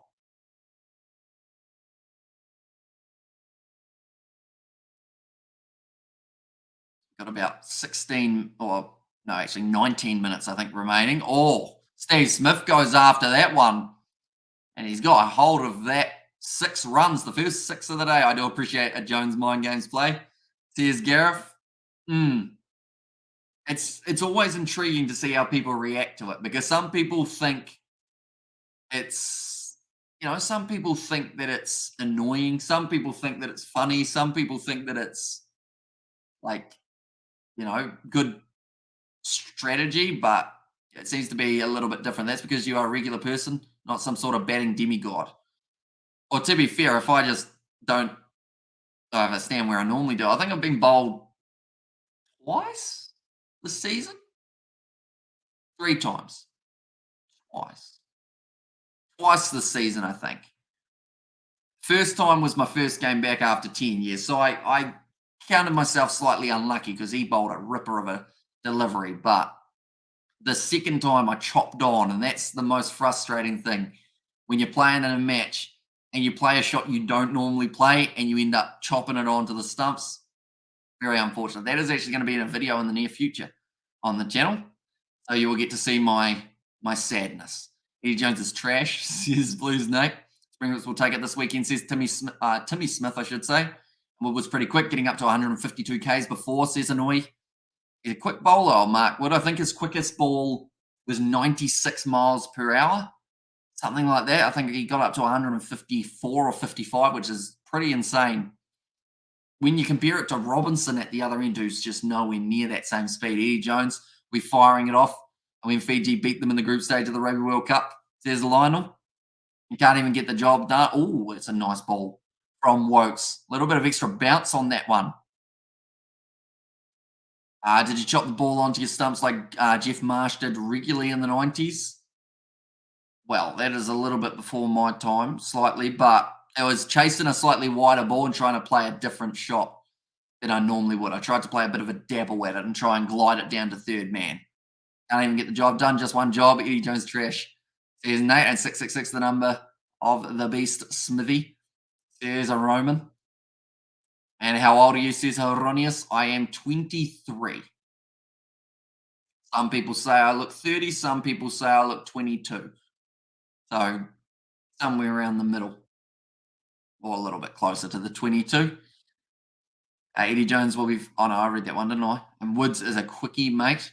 Says Timmy Smith. He is. And as long as he doesn't end up with any injuries, he's going to be crucial for England, I think, throughout the last 3 Ashes Test matches. He could be one of those... I guess you could say one of those danger men that can change a match and him and Woakes perhaps even. Like Woakes, yes, he's been a little bit more expensive. He's finished 7 overs on the trot, back after 10 years no cricket.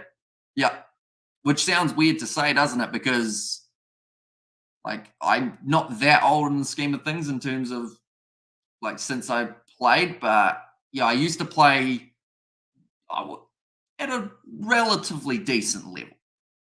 Like not great, but not bad. Like I was in a like regional development team and that kind of thing. But um, yeah, probably when I was about 12 or 13, I ended up giving it up. Unfortunately, just ended up getting too busy, I felt, and didn't really have the time on the weekends to be able to commit to it. Because that's the thing, if I was going to commit, I wanted to commit fully. And yeah, just ended up going high school way rather than cricket way. So yeah, came back most recent season, decided, why did I give this up? And yeah, been playing ever since. I've only played like 6 matches. Got injured in one of the last ones. I think I broke my finger, but still umpired, which was nice. I'm mid late 20s and played for the best part of a decade, but have been in and out of hospitals a lot. Says Aronius. I'm sorry to hear that. And Big Will might struggle, you're right. Says Gareth, Big Skelton isn't puffing hard at 20-minute mark due to the altitude. Yeah, see, that's the thing. It's going to be a tough game for the sides, definitely because it's the first one of the Rugby Championship. Like South African sides, the last games that they were playing was in the URC and the Curry Cup, so it's a little bit more fresh, I guess you could say, for them playing. Australia, though, some of their players, Super Rugby Pacific, that will be handy, but those guys in the French top 14, definitely different conditions.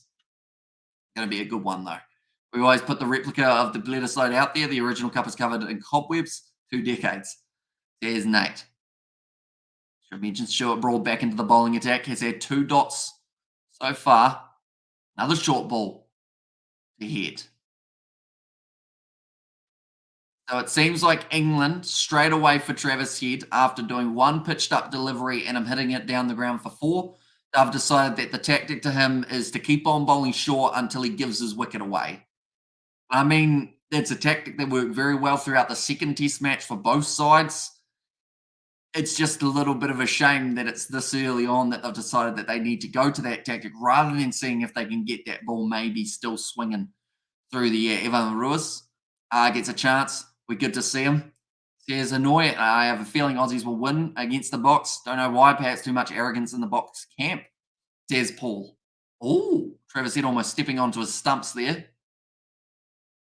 But I think we're going to see a lot of sides get to the stage of extreme confidence just before the World Cup, if that makes sense. Like, yes, South Africa, like a lot of people would say since the last one, they've been showing a lot of confidence, which, I mean, they're the world champs, so they have that trophy in the cabinet. But I think a lot of sides are now going to start really backing themselves, if that makes sense. Which, I mean, I guess they've kind of got to, because if you don't, I think New Zealand, for one, a lot of people have given up on the ABs, and I don't know whether or not that's going to benefit or impact them.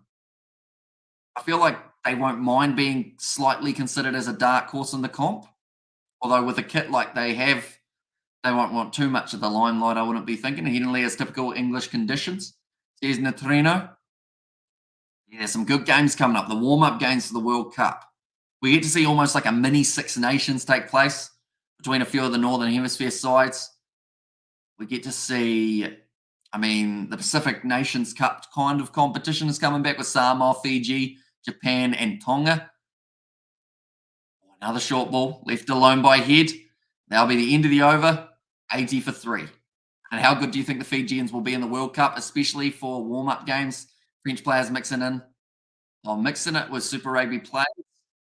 I'd like to think that they'll do well because of the growth of the Fiji and Drua side. Like we saw what they were able to do from 1 year ago to now. And I think it's pretty awesome to see that if they keep on developing the way that they did throughout that season, they are going to go a long way, I feel, at international level. It's just they need a little bit more time, I think, to gel, which I'm hoping these Pacific Nation Cups do help them with, because like when you think about it, that group almost is wide open because no one knows how Wales are going to play. Everyone's hoping to see Australia do well. Georgia, they're a tough side to beat on a normal day, let alone a World Cup. And then they've also got Portugal in there. So Mark Wood back into the bowling attack. He's currently sitting 1 wicket, 2 runs off him, off of just the 4 overs. Run, Wallaby, run. We win this comp and ain't giving it up. Says Ronis, what is the weather in the Southern Hemisphere? Well, there's a lot of regions or a lot of countries in the Southern Hemisphere. For myself in New Zealand, it's sitting 1 degree Celsius. So it's a bit chilly, guess you could say. But like today, the sun was out, so that's happy news. The ABs will surprise a lot. Nice to hear, or nice to not hear a lot about Ireland and AB suits, both big time. Says Paul, and Vermeulen will be puffing 236. He's from sea level, says Annoy. Big opportunity for him with the captaincy, though, to be able to really step up.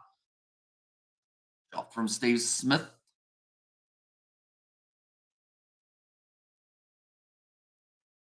Straight to Stuart Broad. At short cover. I was just looking at the clock. 10 minutes remaining. 1 more wicket could be massive for the English to end out the session. Vermeulen has a super sub in the form of Evan Ruiz, says Timmy Smith. Yeah, should bring some freshness to the end of the game. Definitely because they've also got a couple other loose forwards available, don't they? They've got Dion Foree. That man will be looking for crucial breakdowns near the end of the game. Steve Smith once again works to the leg side. Another easy single taken. Right. Does Travis Head receive bounces from Mark Wood? Looks like Steve Smith might have popped something in his leg here. He looks like he's going to be all right, but he is kind of flexing it out a little bit. Trying to work out what's gone wrong. Well, speaking of gone wrong, that man sounded like his trumpet. He might have just swallowed it. That wasn't quite the note he was trying to hit, I don't think. Now Wood with 3 balls remaining, the quickest bowler of the English bunch so far. And he ripped one through Travis Head. This is going to be quick. If he pitches it up or if he goes short, Travis Head not going to have a lot of time to be able to react. What happened to the Stormers loose forward who didn't get changed for 2 days after they won URC last year? Didn't get changed. Who didn't get changed for 2 days? Is that Shavar Diamani, is it? Oh, Pearsto's dropped it. Oh, that's a second, and that one was an easy catch. Most keepers, 9 times out of 10, are taking that one. Mark Wood could have had it. Not even given as the bye. Wait, was it given as a bye? Yep. There was something on it. He's hit it, and Bairstow's dropped it. I'm surprised that they've given that as a bye. Addington has lost both match in which they were winning, so anything could happen. I know Johnny F. Sakes. Yeah, that was a sitter. Good Johnny Bairstow, unfortunately. Yep, that's Diamani. He's in the Springbok squad, says Timmy Smith. And how were England winning the Lord's Test? Oh, chance again. Bowlers end seems to be the case. Maybe that they should be aiming at for Steve Smith. Eddie Jones still trying to turn 15-man game into a 30-man game. They're just showing here big edge on that one from Travis Head, and he would have been gone. That would have been the 4th wicket for the Australians. It was referenced earlier on. Patches win matches. Bairstow is just not quite been able to do so. We can see there in the background, Stuart Broad's arm from where he got hit last week is extremely bruised. That'll be the end of the Mark Wood over. 24 overs down, 85 for 3. They have now dropped Steve Smith, and they have now dropped Travis Head. If Bairstow was Pakistani, people would be asking questions, says Gareth. Yeah, 2 chances, both put down. That would have been, that's the thing. If he had got that wicket, they would have had Mitch Marsh out there just before the lunch break. Very tricky time to bat. They should have Box A, Oz A, New Zealand A teams playing curtain raisers at the games. There's Annoy. And Johnny Bairstow next time. There's Blues Nay. Hope so, because I feel like he needs a confidence booster, Johnny Bairstow. I think Travis Head actually was having a conversation with Mark Wood, pretty much saying, "Yeah, no, I did hit that one. Perhaps you have a point there, dropping catches, getting stumped in unusual circumstances." Is Heronius. 22 runs for Steve Smith. Head was on 9 at the time of the chance. And perhaps he is on the take, says Heronius. 5 minutes remaining in this session, though. So England, I believe they'll get one more Mark Wood over. 3 slips, the leg slip, and the gully. Oh, that's an inside edge from Steve Smith. And Broad gets the wicket this time. So that is a very good take.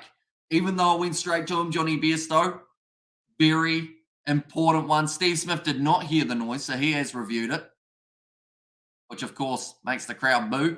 South Africa A is playing Oz main South Africa team on the route for New Zealand. Says Timmy Smith, although the coaches have said that they don't feel that they've played a B team up against the Aussies. They've said that, it's still a strong side and it's still going to be able to get the job done. Did he get the inside edge here, Steve Smith, though? Oh, I think it hit the back elbow. I think that might have been what it was. If it wasn't the back, it was the back elbow of Steve Smith. It's the edge. I think it also may have hit the back elbow. No, nowhere near the back elbow. It just looked like it from that other angle, but that is the inside edge from Steve Smith. Now, last time he got given out for an edge, he got very angry. So I assume it's going to be the case here again, but that is now the 4th wicket falling for the Australians. Oz A playing Tonga, but should have more games. Says Hanoi, and Green pitched the 200 to 250 runs on the board, and a terrible score, says Juddy Smarts, or Sports, I should say, sorry. And New Zealand A basically playing Japan, says Timmy Smith. It is going to be the 4th wicket, though, falling. Steve Smith inside edge. And Bairstow celebrating that one, big one. Oh, lucky. Good one, lad, says Blues Nate. And I guess all that proved was that drop catch of Bairstow did not cost them heavily. Of course, we haven't seen how many runs Travis Head would have gotten, but Steve Smith, even when he was given out with that edge, his face was like, but he hit the screws off it. 22 runs off 31 deliveries. Broad take the wicket now. He did. He managed to get Steve Smith sitting 2 for 16 for his figures here. And oh, lucky, good one, lad. Says Blues Nate. You don't want to be batting last at Headingley. Says Gareth. Here comes Mitch Marsh, though. Has 3 minutes before lunch. So not a lot of time at all. But just needs to survive this over. And then probably the over after that. 33 matches at test level. 25.2 is his average. He's got himself a best of 181 up against England. That was actually in Perth 2017, so a part of that Ashes series. Yes. Says mainly minimal. Do you reckon there'll be any incidents this test? I hope not. I think everyone's been relatively well behaved in terms of the crowd. I think that was one thing England in one of their pre-matches. I think Joe Root was a little bit worried about it. He was saying, make sure to support England. Don't worry about the sledging side of things. Just support England. Now Stuart Broad. First ball to Mitchell Marsh. Left alone. Actually seems quite nicely back inwards on that delivery. 85 runs for 4 wickets down. I think it's one of the lowest that Australia has had. Yeah, Steve Smith straight away went, I don't think so, and went upstairs. Now, normally, if you weren't the captain of a side, you would ask your opposite end, whether or not it was out. But I still feel that Steve Smith is quite high up there in terms of the captaincy. Even though Cummins likes to think he is, I think Steve Smith makes more changes to the field than Cummins. They've got 5 slips now. Oh, that one came back in, shouldered the arms, and hits him outside of the line. No shot offered, but was a little bit too high. This is going to be a nerve-wracking time here for Mitchell Marsh in his first test match back in a while since coming back from injury. They're just going to be taking their time doing some pitch repairs. Yeah, big inside edge from Steve Smith. And even when it was the big edge, he still looked up at the screen confused. how he was given out.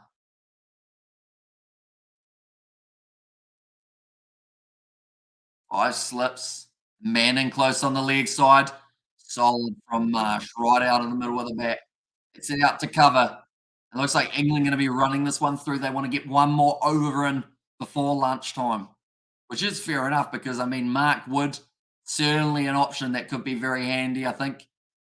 Here comes Stuart Broad. At least he wants to, but it seems like Australia, they are just doing a little bit of pitch repairing. Slow it down that little bit more. Now Marsh. Last ball, possibly of the session. Great straight drive. Or in fact, straight cover drive. Acting like a prop who just conceded a penalty. Yeah, pretty much. It's a great drive, though, from Mitchell Marsh. The benefit they'll have is they might... Oh, they've got enough time by about maybe 5 or so seconds. So they will still have one more over of Mark Wood. This could be a very entertaining one as well because he will be steaming in, trying his absolute best to pick up one more wicket. Imagine Australia 5 down at the end of session number 1. That would be absolutely massive for the English. Trevor said, though, they've got the field set as if he is going to be playing that short ball. Hits it out to cover, and they do get the single. Now Mitch Marsh has to face 5 deliveries of 150 Ks of Mark Wood. Travis said and Mark Wood seem to get along quite well. I don't know whether or not they've played against or maybe played for the same team in the past. Either that, or maybe Travis Head is trying to be nice to Mark Wood so that he does feel bad if he bowls about 150 Ks at his head. Just maybe an idea, trying to play it. I go, hey, Mark, you know how we're buddies. Maybe don't bowl so quick to me. Just knock it down to 145. Marsh now at 4 balls, 4 runs for him, and 4 slips as well. He's tried to hoik that one to leg side. That is the most aggressive shot we have seen of the day from any Australian batsman. Johnny Bairstow's face says it all. He's confused. But he decided with the pace, Mitchell Marsh, that he might as well have a fair crack at it. And he looks angry, though, Mitchell Marsh. The way that he was setting up for it, he was trying to get himself in the zone early.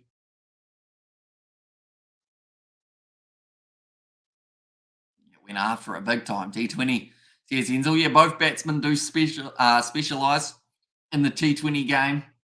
Travis said always very good for his Adelaide strikers. Mitchell Marsh, decent for the Perth Scorchers. Oh, good ball. Very well bowled. Mark Wood. Getting them in the right spot today. Get runs before your bullet comes. Says Gareth. Maybe. It could be a little bit of a technique similar to what we see for the Bazball boys.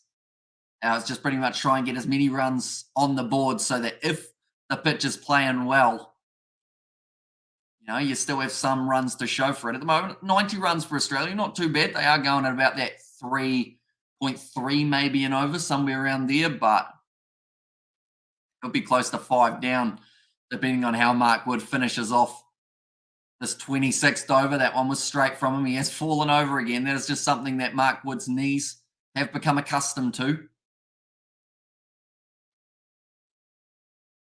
2 balls remaining now of the session. Our original plan was to go to lunch, and then we won't actually be covering the last 2 sessions of the day, unfortunately. That is with the AB's lineup coming just around the corner. We'll be doing some editing, but also watching some cricket before it does take place. Once the All Blacks announce their side, we will be editing that video, getting it all sorted out. Left alone there from Mitchell Marsh. Last ball now. 1 more remaining. 90 for 4, you'd have to call this England session. 90 for 5 would be a massive bonus.